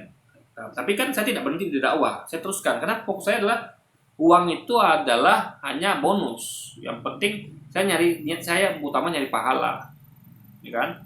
Biarlah saya keluar uang untuk kuota ya, meskipun belum dapat AdSense ya, tapi tentu saya juga pengen dapat AdSense gitu kan, meskipun saya tidak ngoyo, dalam artian saya tidak, kalau nggak dapat juga nggak apa-apa, yang penting saya udah dapat pahala di dakwah ini ya kan. Surga itu guys ya nilainya jauh lebih tinggi daripada apapun, bahkan dari uang AdSense sekalipun. Makanya saya tetap berdakwah meskipun belum ada AdSense, meskipun saya berharap dapat AdSense gitu kan. Nah, tapi tentu bukan untuk hal-hal yang di luar syariat.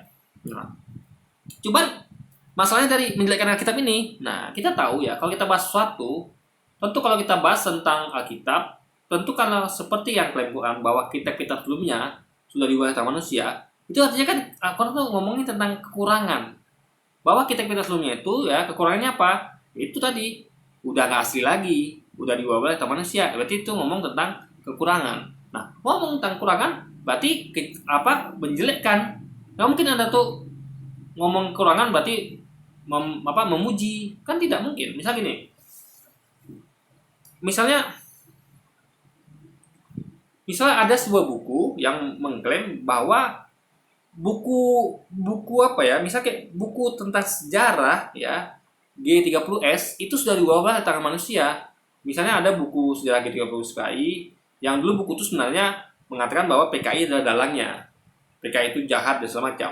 Tiba-tiba diubah tentang manusia. Manusia mengubah buku itu menjadi PKI adalah korban. Ya, yang penjahatnya adalah Soeharto, penjahatnya adalah Angkatan Darat. Nah, itu berarti kan buku yang tadi itu yang tentang G30 ya, itu sejarah itu diubah tentang manusia. Nah, berarti kan kita ngomongin berarti tentang kekurangan buku ini. Kalau buku ini sudah berubah dari buku aslinya, artinya buku ini sekarang jadi buruk. Karena udah berubah dari yang aslinya. Yang baik kan tentu buku yang asli. Kita kan pengen yang asli semuanya. Sejarah asli, bukan yang diubah-ubah. Berarti kan mau nggak mau kita lagi sedang menjadikan buku ini. Paham ya? Nggak mungkin dong kita berarti muji buku ini kan enggak. Oh, buku ini bagus ini. Ya, buku ini sudah diubah nih. Yang jadi sejarah itu diputarbalikkan. Nah, itu kan berarti kan bukan kita lagi muji buku ini, lagi menjelekkan buku ini, guys. Nah, faktanya itu boleh apa tidak? Boleh, itu namanya argumentasi. Yang penting Anda bisa membuktikan. Kecuali ada ngomong gini kan, buku ini begini-begini, lalu Anda bisa buktikan. Nah, itu baru. Itu menjelekkan yang nggak boleh. Tapi kalau menjelekkan ada buktinya, ada argumentasi nggak masalah. Tinggal orang yang merasa kitabnya dijelekkan, ya dia tinggal counter aja gitu. Sama kayak orang, misalnya orang Kristen ini bahas tentang Al-Quran. Dia katakan Quran itu adalah adalah buku kedebuk turun dari langit. Ya kan? Berarti kan itu kan menjelekkan namanya. Nah, cuman boleh apa tidak? Itu masalahnya. Nah, jadi kalau dia bisa buktikan itu memang buku yang gedebuk di langit, dan dia tidak hanya sendiri ngomong kenapa itu buku seperti buku yang gedebuk turun dari langit, nah itu nggak boleh kalau dia nggak bisa buktikan atau nggak ngomong argumentasi tentang itu, hanya klaim saja nggak boleh. Ya, dia bisa menjelaskan jawaban untuk itu. Kenapa kamu katakan Al-Quran adalah buku yang gedebuk turun dari langit? Nah, itu yang poinnya gitu guys, bisa menjelaskan apa yang dia klaim. Nah, kalau kedua, kenapa dia bahas Al-Quran?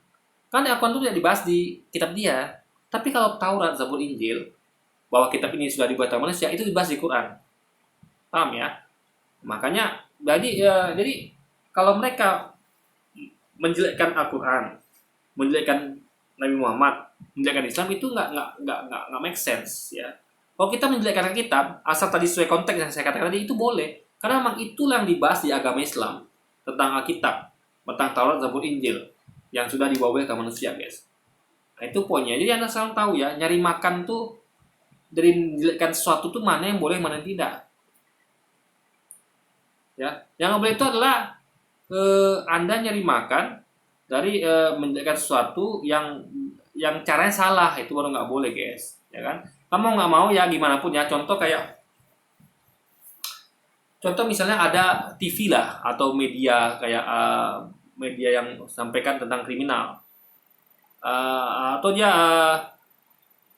atau misalnya gini, yang media itu kan sekarang kan lagi bahas tentang kasusnya Kanjuruhan tuh. Nah, media itu mengatakan ini salah polisi, New York Times mengatakan ini salah polisi. Itu kan berarti kan menjelekkan polisi, ya kan? Ketika koran-koran internasional seperti New York Times mengatakan bahwa ini salah polisi, nah, itu berarti menjelekkan polisi. atau media lokal kayak ada Armando, media dari Armando mengatakan ini salah dari Aremania, sehingga dia dicari Aremania kayak gini kan. Makanya bahaya guys. Makanya jangan sembarang ngomong. Menurut saya juga bukan salah Aremania, ya kan? Tapi dari pihak panitia dan pihak keamanan, kok bisa ya? Maksudnya tuh apa ya? Nggak sigap loh, kayak gini loh. Kita sedikit bicara tentang Kanjuruhan ya. Itu harusnya panitia tuh dan polisi melakukan evakuasi seperti evakuasi pemain Persebaya. Saya udah ulas sedikit guys ya. Pemain Persebaya itu kan dievakuasi, ya kan, cepat gitu kan. Tapi kenapa pemain Arema tidak? Harusnya pemain Arema juga lakukan seperti itu agar tidak ada apa-apa di lapangan. Dan penonton pun karena nggak lagi tontonan kan dia pulang. Tapi di lapangan tuh masalahnya masih ada pemain Aremania yang bersedih gitu kan. Nah, maksudnya pemain Aremania itu kan memancing emosi penonton lebih meluap lagi, sehingga penonton melakukan emosinya, euforianya dengan turun ke lapangan untuk menyemangati para pemain Aremania, dan itu sebenarnya nggak ada masalah. Cuman karena ada polisi di situ, polisinya sudah berburu sangka, sudah keburu suzon, dia mengira bahwa supporternya akan menyerang pemain Arema. Nah, itu logikanya guys.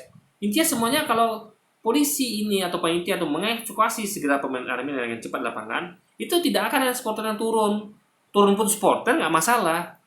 Kenapa? Pemain sudah aman, pemain semua sudah aman, tinggal properti aja lagi gitu kan. Nah, jadi kalau manusia kan kita nggak bisa tunggu sampai pemain Arema mukul supporter mukul pemain Arema. Misalnya anggaplah polisi suzon, dan itu nggak boleh juga guys ya. Suzon dalam artian suzon yang mereka melakukan hal yang di luar batas seperti nembak gas mata. Kalau mereka suzon boleh sih sebenarnya, tapi caranya kan dengan pakai tameng saja sudah cukup melindungi dari pemain Arema. Nggak usah masih harus menyerang penonton dengan gas air mata. Harusnya begitu. Suzon dalam hal defense, bukan menyerang gitu kan. Nah, ini sedikit melebar ya. Jadi harusnya polisi itu kan menjaga tameng saja pemain Arema. Tapi kan polisi melakukan hal di luar batas.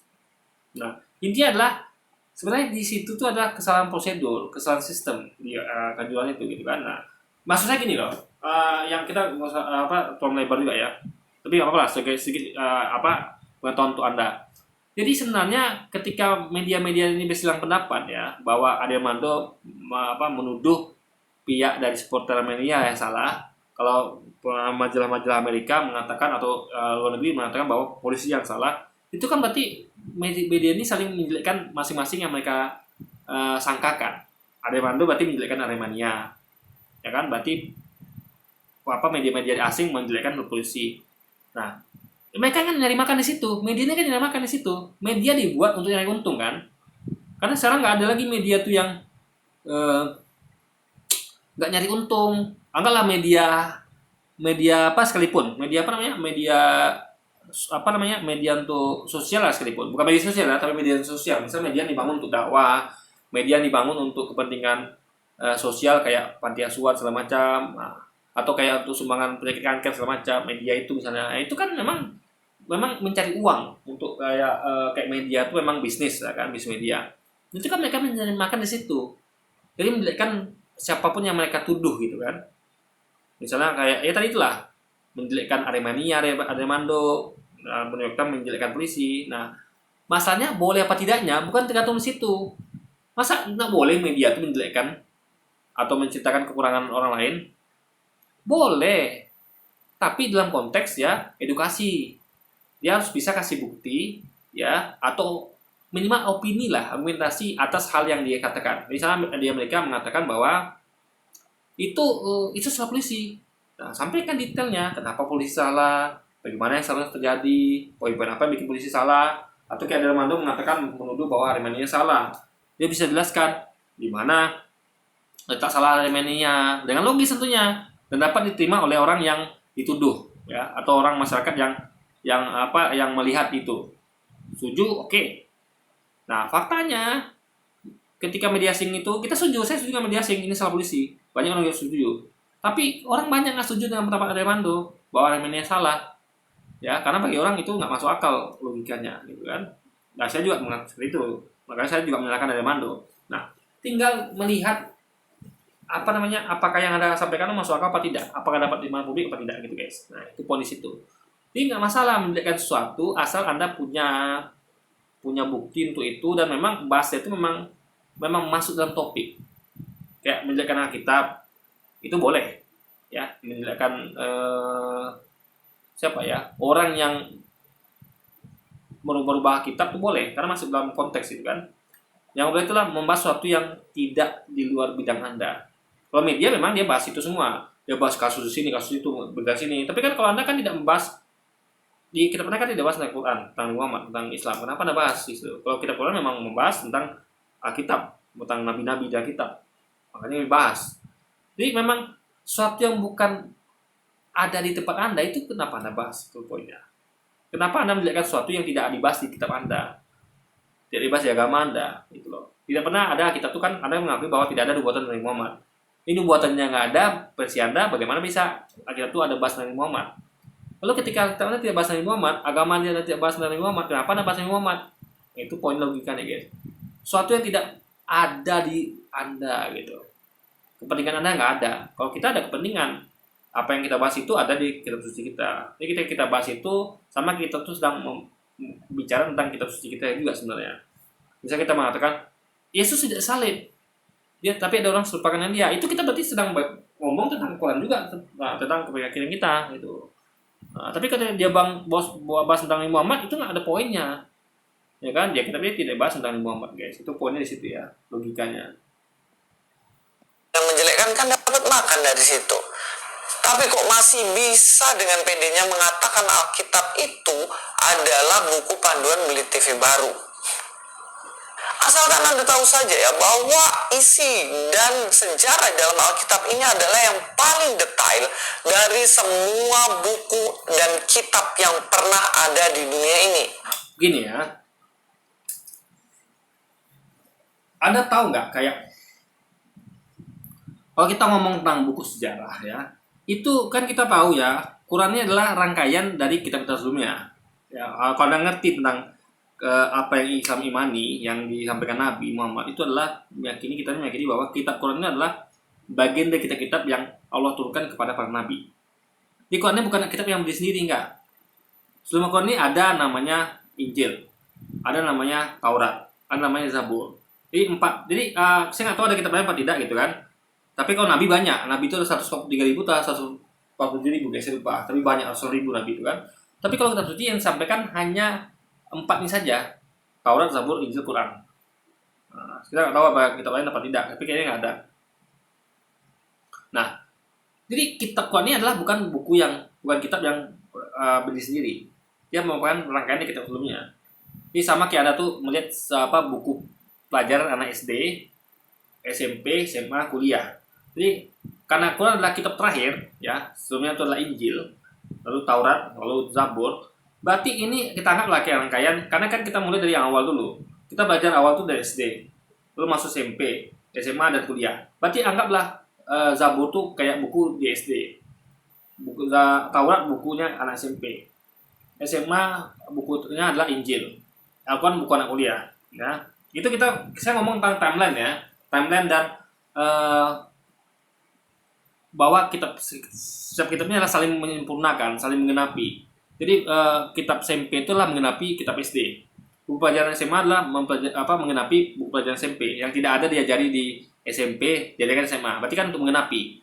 Tapi Anda harus baca buku SMP dulu. Nggak mungkin Anda langsung lompat baca buku SMA atau langsung baca buku kuliah, kan enggak. Anda harus tetap masuk SD dulu, belajar buku SD dulu, baru masuk ke SMP, lalu SMA dan kuliah. Di tiap buku pelajaran di tiap sekolah itu dikatakan itu adalah melengkapi buku sebelumnya, ilmu yang ada sebelumnya. Misalnya kalau di SD itu belajar tentang hitung-hitungan dasar, tambah kali kurang.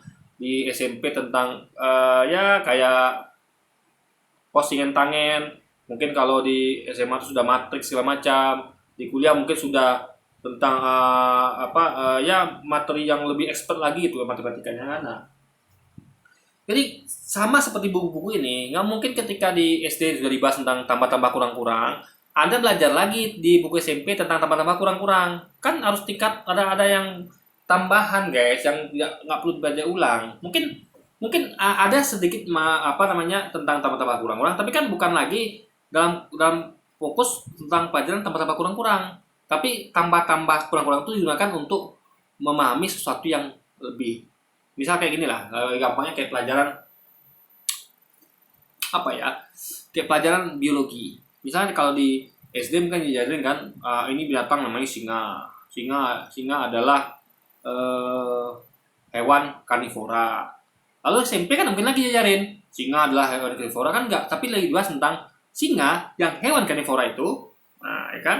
Eh, jadi tidak lagi jelaskan kenapa dia disebut hewan karnivora enggak, tapi singa yang adalah hewan karnivora itu dia berhidupnya evolusi misalnya.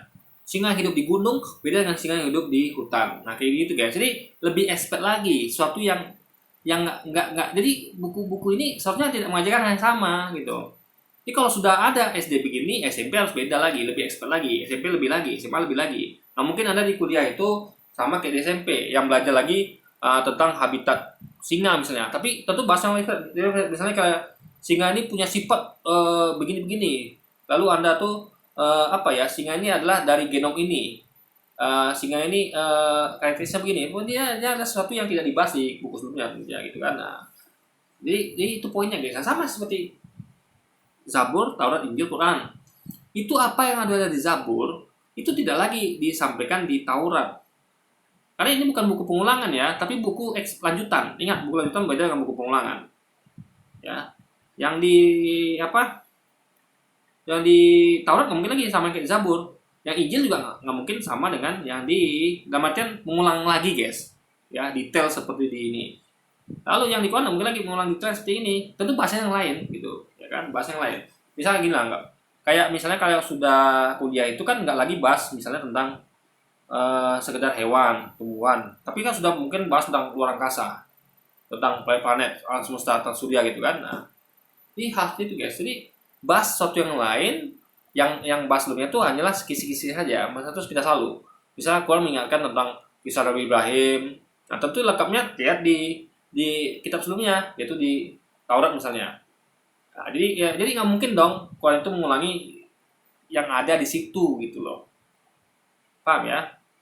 Karena ini adalah rangkaian, kitab rangkaian, bukan kitab pribadi sendiri. Jadi Anda tuh sedang tidak membandingkan tentang misal gini.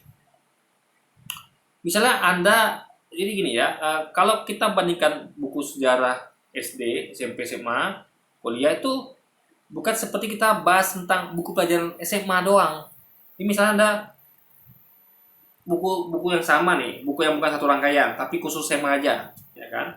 Itu Anda cari misalnya buku sejarah tentang Pangeran Diponegoro. Ada buku A, B, C, D. Buku A, B, C, D ini ada teliti tentang Pangeran Diponegoro. Yang mana yang lebih lengkap? Misalnya sejarah Pangeran Diponegoro di buku A ini lengkap sekali, dari masa lahir, kecil, remaja, dewasa, tua, meninggal. Nah, buku yang B itu hanya tentang anak-anak saja, waktu Pangeran Diponegoro anak-anak. Buku C hanya ketika Pangeran Diponegoro itu dewasa. Buku D hanya ketika dia kematian saja. Berarti ini fakta jelas, buku A lebih baik daripada buku lainnya. Itu kita setuju. Tapi kitab suci nggak seperti itu. Mereka adalah rangkaian. Jadi Anda nggak bisa bahas, oh buku A lebih detail sejarahnya daripada buku B. Ini bukan sedang bahas buku SMA, perbandingan buku SMA, tapi bahasnya tentang perbandingan buku SD, SMP, SMA, dan kuliah. Nah, jadi misalnya kayak gini, kalau Quran adalah buku kuliah ya, lalu buku lain adalah buku SD, SMP, SMA, ya bukan bermaksud merendahkan ya, tentang SD itu adalah pelajarannya adalah simple, tapi memang itu fungsinya. Tuhan itu menurunkan ya, kita itu bertahap sesuai kemampuan manusia pada zaman itu. Ya, kita tahu semakin canggih zaman, semakin maju semakin ke belakang zaman itu manusia teknologi makin canggih. Sehingga tentu sekarang ini kita manusia itu sudah kayak dulu lagi belajarnya. Kita udah ngasih yang rumit, udah belajar tentang metaverse kan. Dulu kan orang dulu nggak paham tuh metaverse. Mereka tahunya cuma bertani, mencangkul yang sederhana. Di makin belakang zaman kan makin rumit. Dulu tidak ada tentang fusi nuklir segala macam. Orang tahunya cuma sederhana, mungkin cuma bom molotov gitu kan. Nah, jadi makin maju zaman makin rumit, makin canggih. Sehingga juga kita sudah begitu. Kemampuan manusia itu berkembang kan, kemampuan mereka dalam keilmuan berkembang. Makanya sama juga kayak peradaban dulu kan masalah beda. Dulu orang belum bisa menciptakan gunung-gunung tinggi, pencakar langit. Makanya tentu penyampaiannya tentu berbeda. Kita ngomong zaman dulu sama sekarang. Orang zaman dulu kita ngomong tentang pencakar langit. Kita ngomong tentang pondasi pasak bumi, pasak bumi agar bangunan ini kuat. Orang dulu kan nggak paham. Kita bangun rumah masih pakai tanah liat gini-gini gitu kan. Nah, makanya tiap zaman tuh akan lebih itu Tuhan tuh sama kayak menyampaikan manusia seperti itu. Peradabannya beda-beda. Peradaban dulu sampai sekarang kan beda. Makanya tentu kitab sucinya adalah yang seperti itu disampaikan ya tentang zaman itu.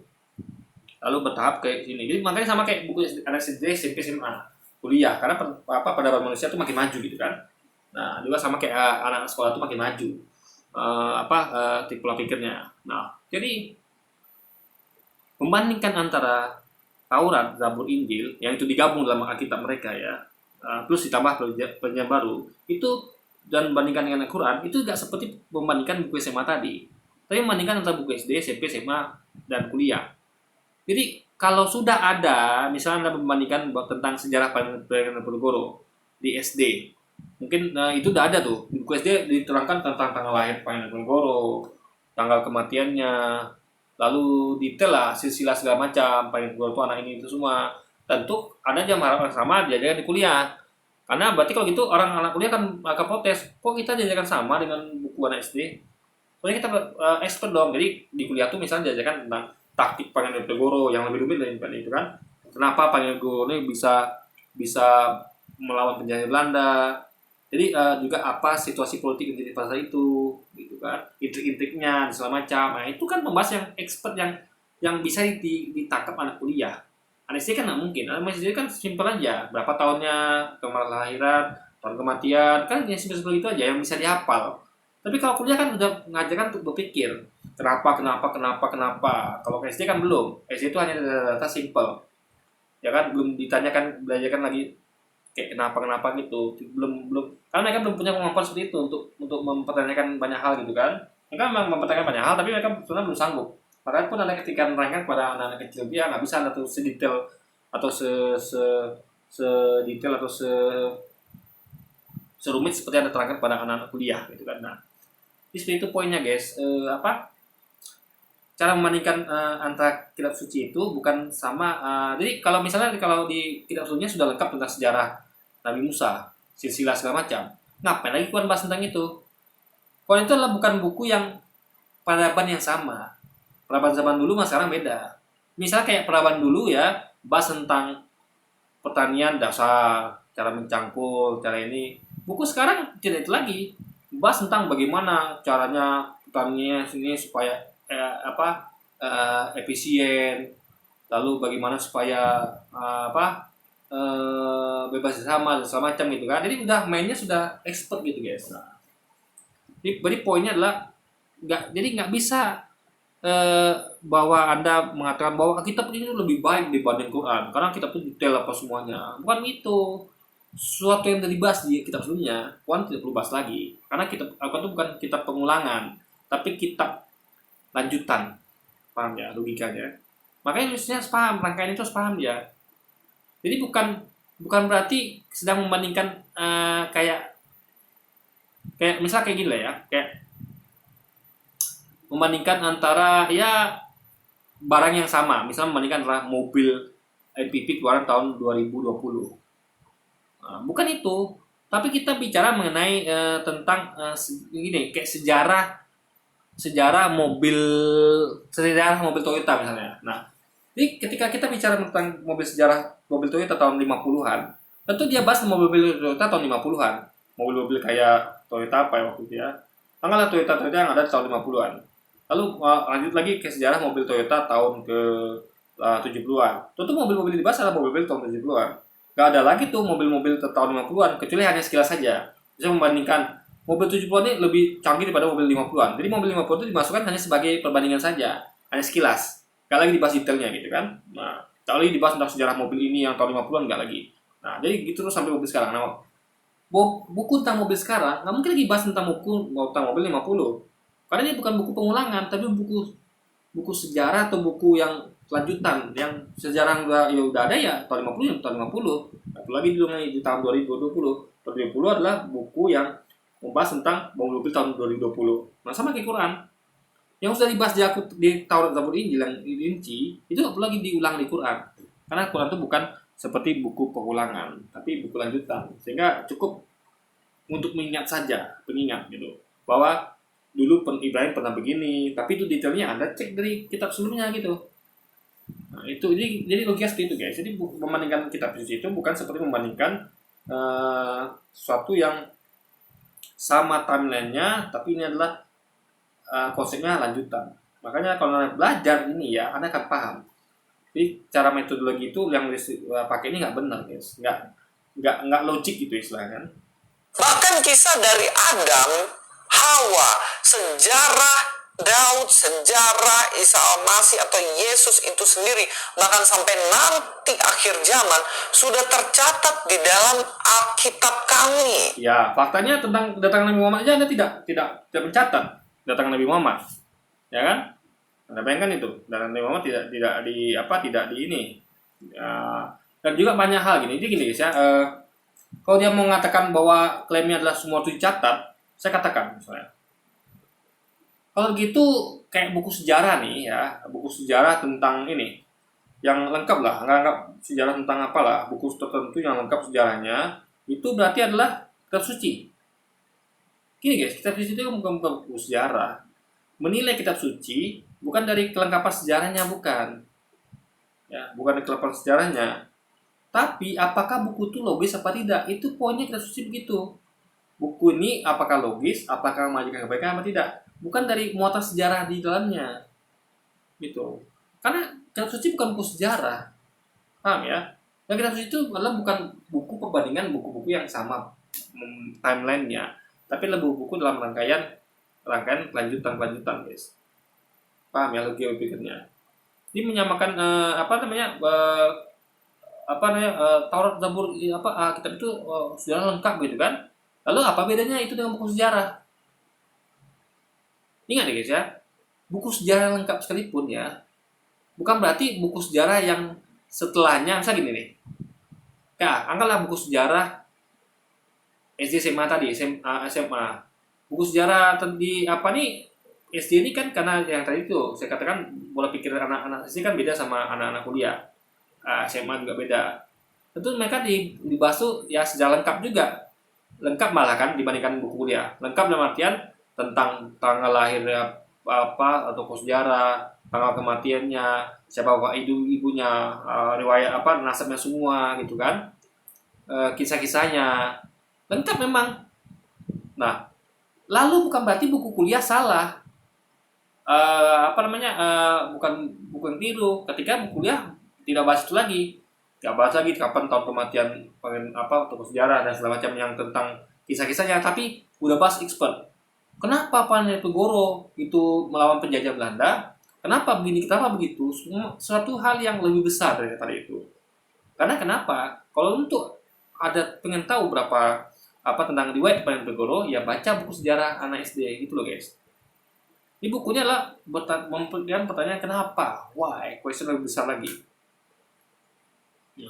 Jadi kunci di situ guys. Sama kayak makanya di kuliah itu Anda tuh tidak lagi diajarkan tentang hal-hal basic lagi, ya kan? Jadi Anda tuh kayak ngusung skripsi itu aja, Anda tuh langsung praktik lapangan. Anda akan bertanya kenapa kayak begini. Jadi membahas sesuatu tuh yang lebih besar lagi itu paradigma dan ini yang visinya gitu kan. Jadi makanya harus paham ya. Jangan menyamakan kitab suci itu seperti pertandingan antara buku anak SMA, enggak. Tapi rangkaian ya dari buku SD, SMP, SMA hingga kuliah guys. Yang jelas ini lebih lengkap dari kitab manapun. Tidak mungkin kitab ini disebut sebagai buku panduan membeli. Ini bukan hanya kelengkapan, tapi kebenaran kisah-kisah itu. Saya kasih contoh. Saking lengkapnya ya kisah Jaya Kitab. Ada 2 versi kematian Yudas. Ya, kalau Anda baca teliti ke kitab ya, saya ada googlingnya sendiri, itu ada 2 versi kematian Yudas. Versi kematian pertama adalah Yudas itu melemparkan uang koin hasil dari sogoan itu ya ke rumah ibadah, dan dia habis itu pergi gantung diri. Itu versi kematian yang pertama. Di kitab lain ya, tadi Lukas dan Matius ya, itu kitab yang pertama itu di kitab lain juga. Itu disampaikan oleh siapa saya lupa itu, Matius atau Lukas ya. Jadi kan kita tuh ada dari kitab Lukas, kitab Matius dan lainnya kan. Nah, di kitab lain ya, yang masih dari kitab juga tapi beda ininya penulisnya kan. Itu disampaikan oleh penulis bahwa Yudas matinya adalah dia itu membeli dengan uang hasil sumbangannya. Dia bukan diceritakan bukan melempar uang ke rumah ibadah seperti kisah versi pertama, tapi dia membeli sebidang tanah dengan uang itu. Jadi uangnya tuh bukan dilempar ke rumah ibadah tapi dibelikan sebidang tanah. Lalu dia lari, ya lari, lalu kesandung ya, bukan kesandung sih, tapi dia tuh kenapa diasumsikan kesandung? Karena dia tuh lari jatuh dengan posisi terplungkup, dahinya itu tanah. Itu berarti kan logikanya orang yang tersandung gitu kan, lebih gitu. Jadi lari jatuh jatuh dan terplungkup dengan usus yang terburai, perutnya terbelah dan usus terburai. Nah pertanyaannya, itu saking lengkapnya guys, ada dua versi kematian orang gitu kan, lengkap tuh sekali. Nah saya tanya sekarang, apakah itu eh, apakah itu bisa di ini dikatakan kitab suci? Nah parameternya nggak bisa guys. Kenapa? Bukan apa, sebenarnya nggak bisa. Kenapa? Karena melanggar parameter. Karena gini, kan kitab suci adalah kitab yang disampaikan informasi oleh Tuhan. Nah Tuhan tuh nggak mungkin nggak maha tahu, dia pasti maha tahu. Jadi ketika dia sajikan informasi itu pada manusia, ya itu beda dengan manusia memberikan informasi kepada manusia. Ingat, ada informasi dari Tuhan, ada informasi dari manusia, itu beda. Nah, informasi dari Tuhan itu tentu akurat dan tidak mungkin ada dua versi, nggak mungkin. Tuhan pasti tahu mana yang benar. Sehingga ketika Tuhan informasikan benar, misalnya Tuhan ini tahu nih tentang cara kematian Yudas, dia tidak akan memberikan dua versi. Dia akan menyampaikan Yudas matinya begini, selesai. Ya kan? Tapi orang manusia yang tidak maha tahu, yang hanya melihat, kan gini guys, ketika anggaplah para penulis Alkitab ini adalah kayak buku sejarah ya, ada buku sejarah versi dari si Anu, buku sejarah dari wartawan si Anu. Nah itu kan mereka melihat suatu kasus tuh dengan sudut pandang berbeda.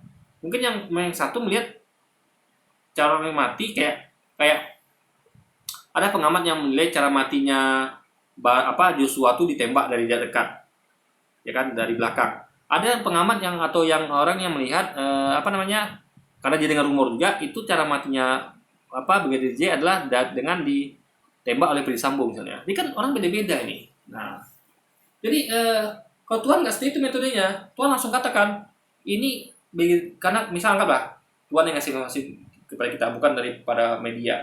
Karena medianya beda-beda kan. Tuhan ini yang mata ini pasti akan langsung kasih tahu satu versi aja bahwa Brigadir J matinya begini gitu. Paham ya? Nah, jadi kita jadi tahu faktanya kalau gitu ini adalah buku sejarah. Alkitab adalah buku sejarah yang ditulis manusia dari isi kepala manusia. Makanya ada dua versi. Kalau Tuhan nggak mungkin begitu. Kalau Tuhan pasti ada satu versi aja. Nah, jadi bukan soal lengkapnya, tapi apakah ini membuktikan bahwa benar dari Tuhan. Paham ya? Nah, terbukti berarti kita tidak dari Tuhan, tapi dari manusia. Jadi bukan masalah benar salahnya, bukan dari lengkapnya guys, bukan. Ya, misalnya keadaan ya ini. Anggaplah dua buku sejarah, yang satu lengkap, satu nggak lengkap. Tapi buku sejarah yang lengkap ini, ya saking lengkapnya, dia kira itu dia bahas dua versi, ya kan? Atau ibaratnya dia lengkap lah. Misalnya gini, apa namanya? Misalnya kayak buku sejarah kedua kan, misalnya ada seorang tokoh. Tokoh itu hanya dari kecil sampai besar itu dia tinggal satu kota. Ya, misalnya sejarah tentang saya lah, anggaplah saya tokoh besar lalu dijadikan buku sejarah. Nah, buku tentang tulisan saya yang pertama itu tuliskan lengkap tentang saya dari kecil sampai besar, tapi saking lengkapnya sesuatu yang tidak saya lakukan pun ditulis. Misalnya gini, saya dari SD sampai SMA itu kan hanya sekolah biasa, gak ada kursus. Ada sih kursus itu kayak kursus komputer, kursus bahasa Inggris lah ya waktu saya SD SMP sampai SD nggak salah guys. Nah, cuma kursus bahasa Inggris ya. Jadi saya itu ceritakan apa adanya. Bobby Herian itu dari SD sampai SMA itu dia menempuh pendidikan di sekolah ini, lalu dia tuh di sela-sela itu dia belajar bahasa Inggris di sekolah ini gitu kan. Nah, tiba-tiba di buku yang lain kasih tahu lengkap. Kobe Bryant tuh dia sekolah di sini-sini, lalu dia juga bantu ibunya jualan, dia juga nyemir sepatu. Ini lengkap guys, karena kan lihat ini pasti lengkap lebih daripada buku yang kedua, karena hanya simpel saja. Tapi apakah ini benar? Belum tentu, harus dicek langsung kebenarannya. Ternyata buku yang kedua, walaupun tidak selengkap dari buku pertama, tidak ada mengatakan bahwa saya tuh sampai dikatakan nyemir sepatu, ternyata memang tidak terbukti saya nyemir sepatu. Tapi kalau Anda lihat hanya berdasarkan kelengkapan, detailnya, lebih detail buku pertama lagi ya. Nah, jadi kebenaran suatu buku itu bukan dilihat dari kelengkapannya atau detailnya, tapi apakah detail itu benar apa tidak. Lalu apakah itu berasal dari Tuhan apa tidak? Karena nggak mungkin kitab suci itu adalah bisa manusia, dari isi kepala manusia nggak mungkin. Itu namanya bukan kitab suci, namanya bukan firman Tuhan. Kitab suci adalah isinya firman Tuhan, 100% firman Tuhan, bukan isi kepala manusia. Nah, dan terbukti akhirnya itu adalah ada di situ tuh isi kepala manusia. Buktinya ada dua versi kematian Yudas yang berbeda. Nah, mungkin Tuhan tuh menyampaikan versi dua orang ini, satu orang ini berbeda, kasih dua versi kematian yang berbeda. Nah, ini kita tahu bukti ini adalah dari isi kepala sudut pandang manusia, bukan dari firman Tuhan, guys. TV baru. Mari saya akan menunjukkan beberapa bukti yang menunjukkan bahwa kitab ini luar biasa, bahwa Alkitab kami Alkitab yang paling unggul dari segala kitab yang pernah ada di dunia ini. Saya akan menunjukkannya guys. Di dalam kitab kami, dalam Alkitab jelas ada hukum Taurat yang tidak sekedar menjadi pandu. Ya, panduan tapi tidak diikutin. Contoh, yang pertama ya, bukti mereka hanya jadikan ini hukum sebagai pajangan. Yang pertama, jangan ada padamu Allah lain di hadapanku.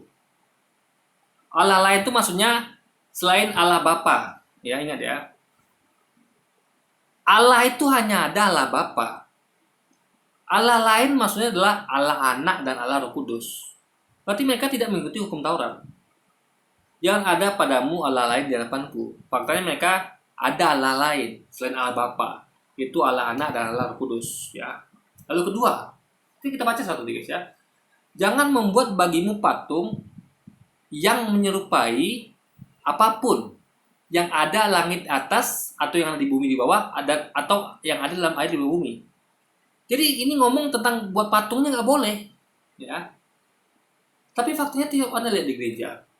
Isinya patung semua. Ada patung Yesus, patung Bunda Maria, patung burung merpati.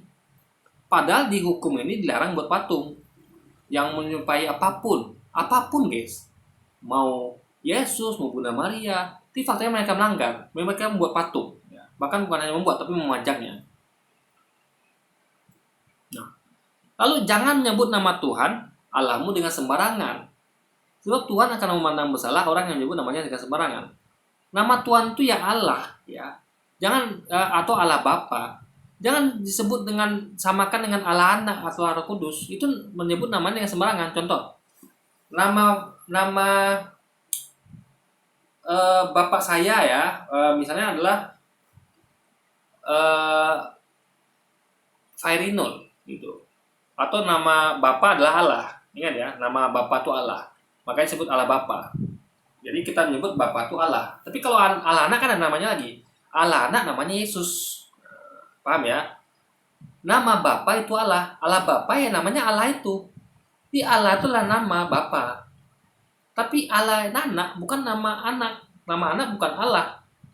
Jadi ketika kita ngomong Allah Bapa, berarti nama Bapa itu Allah. Berarti kita nggak boleh sebut nama itu dengan sembarangan.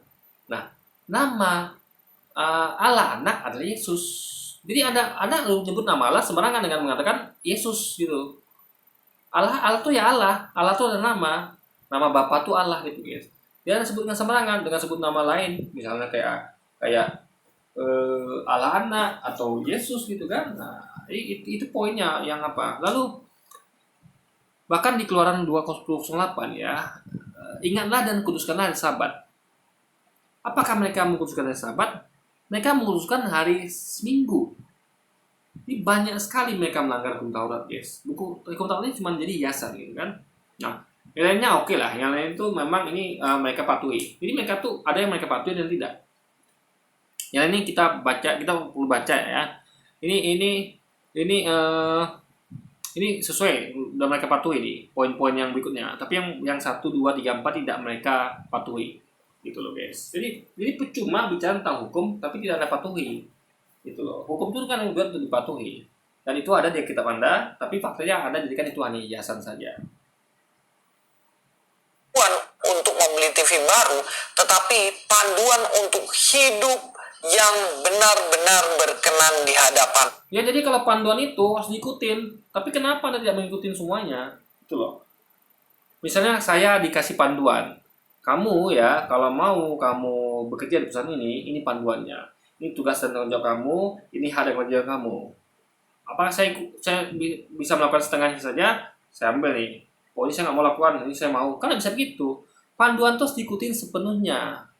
Itu baru ada boleh dibuatkan itu panduan. Tapi kalau panduan tidak diikuti sepenuhnya, berarti Anda tidak menghargai panduan itu. Berarti itu hanya di mulut saja. Ini adalah buku panduan dari perusahaan kita. Ya Anda ikuti tidak? Anda ngaku itu panduan, tapi Anda hanya ikuti setengahnya saja.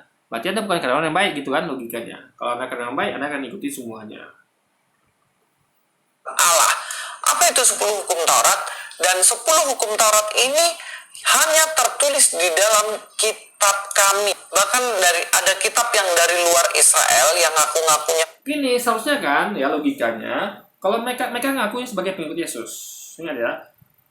Pengikut Yesus artinya bukan pengikut Musa. Paham ya? Kalau ada orang yang mengklaim pengikut Yesus, artinya dia bukanlah pengikut Musa. Kita pengikut Nabi Muhammad, artinya kita bukan pengikut Yesus, bukan pengikut Nabi Musa. Sehingga kalau Anda pengikut Yesus, harusnya Anda hanya memakai Injil. Ingat, Yesus katakan, aku yang datang untuk memberitakan Injil kepada kalian. Jadi yang diberitakan Yesus itu Injil, bukan hukum Taurat. Hukum Taurat itu diberitakan Musa. Jadi kalau Anda sebagai pengikut Yesus, kenapa Anda mengambil hukum Taurat? Nanti nggak paham logikanya. Misalnya kayak Anda adalah seorang anak SMA. Ya Anda hanya memakai hukum-hukum dari anak SMA. Kenapa Anda gabungkan dengan hukum anak SMP sama anak SD? Anak SMA hukumnya adalah jangan merokok. Ya kan? Hukum anak SD adalah jangan pulang sebelum jemput orang tua. Lalu kenapa Anda pakai hukum SD? Ada selain nggak merokok, ada juga harus jemput orang tua juga. Nah, jadi ini kacau di situ guys ya. Kalau berarti mereka ini bukan pengikut Yesus lagi, tapi mereka adalah pengikut Musa juga. Karena hukum Taurat adalah hukumnya Musa. Jadi ketika mereka ada hukum Taurat itu di kitab mereka, itu artinya mereka adalah pengikut Musa juga. Jadi misalnya bukan Kristen lagi mereka, tapi Kristen Mus harusnya, ya, pengikut Yesus dan pengikut dari Musa harusnya. Bahkan juga ada Zabur juga kan, berarti mereka juga yang Mazmur itu ya, berarti mereka juga pengikut Daud juga harusnya. Nah, tapi kita konsisten. Kita pengikut Nabi Muhammad, ya kita tidak menyertakan Taurat, Zabur, Injil di Al-Quran. Ya kan? Makanya Anda tidak akan temukan seperti yang sama persis seperti hukum Taurat atau Zabur dan Injil, ya. Tapi hanya kelanjutannya saja. Ini Muhammad telah menyampaikan apa yang belum sempat Yesus sampaikan. Ya, bahwa sebenarnya Yesus sudah mati salib. Yesus kan sempat menyampaikan itu di Alkitab. Bahwa dia tuh sebenarnya nggak sempat mati salib. Karena dia udah diselamatkan kan. Sehingga dia nggak sempat ngomong, dia menyampaikan bahwa dia sebenarnya nggak mati salib. Nggak dibunuh dan segala macam. Tapi ada orang serupakan. Jadi Tuhan itu adalah menyampaikan lanjutannya. Jadi logiknya yang saya katakan tadi, apa nih yang sudah saya katakan tadi ya, intinya adalah apa ya dia? Saya nggak lupa deh guys. Karena ini videonya terlalu panjang, udah 1 jam 53. Atau kita sudahi dulu guys ya, nanti buat part keduanya karena ini cukup panjang nih. Tapi intinya begitu guys ya. Mungkin ini harus sudahi dulu ya. Ini kita buat 2 part. Kebetulan ini banyak yang harus saya komentari guys. Jadi kita buat part kedua ya. Karena ini cukup panjang. Ini baru menit ke-5 soalnya nih. Masih ada 6 menit lagi. Mungkin nanti kita akan coba besok masuk part 2 ya. Karena kalau kita pasangkan mungkin bisa 4 jam nih guys. Karena terlalu banyak yang saya komentari. Oke, jadi mungkin sekian dulu aja video kita kali ini guys. Sampai jumpa lagi di video-video selanjutnya. Wassalamualaikum warahmatullahi wabarakatuh guys.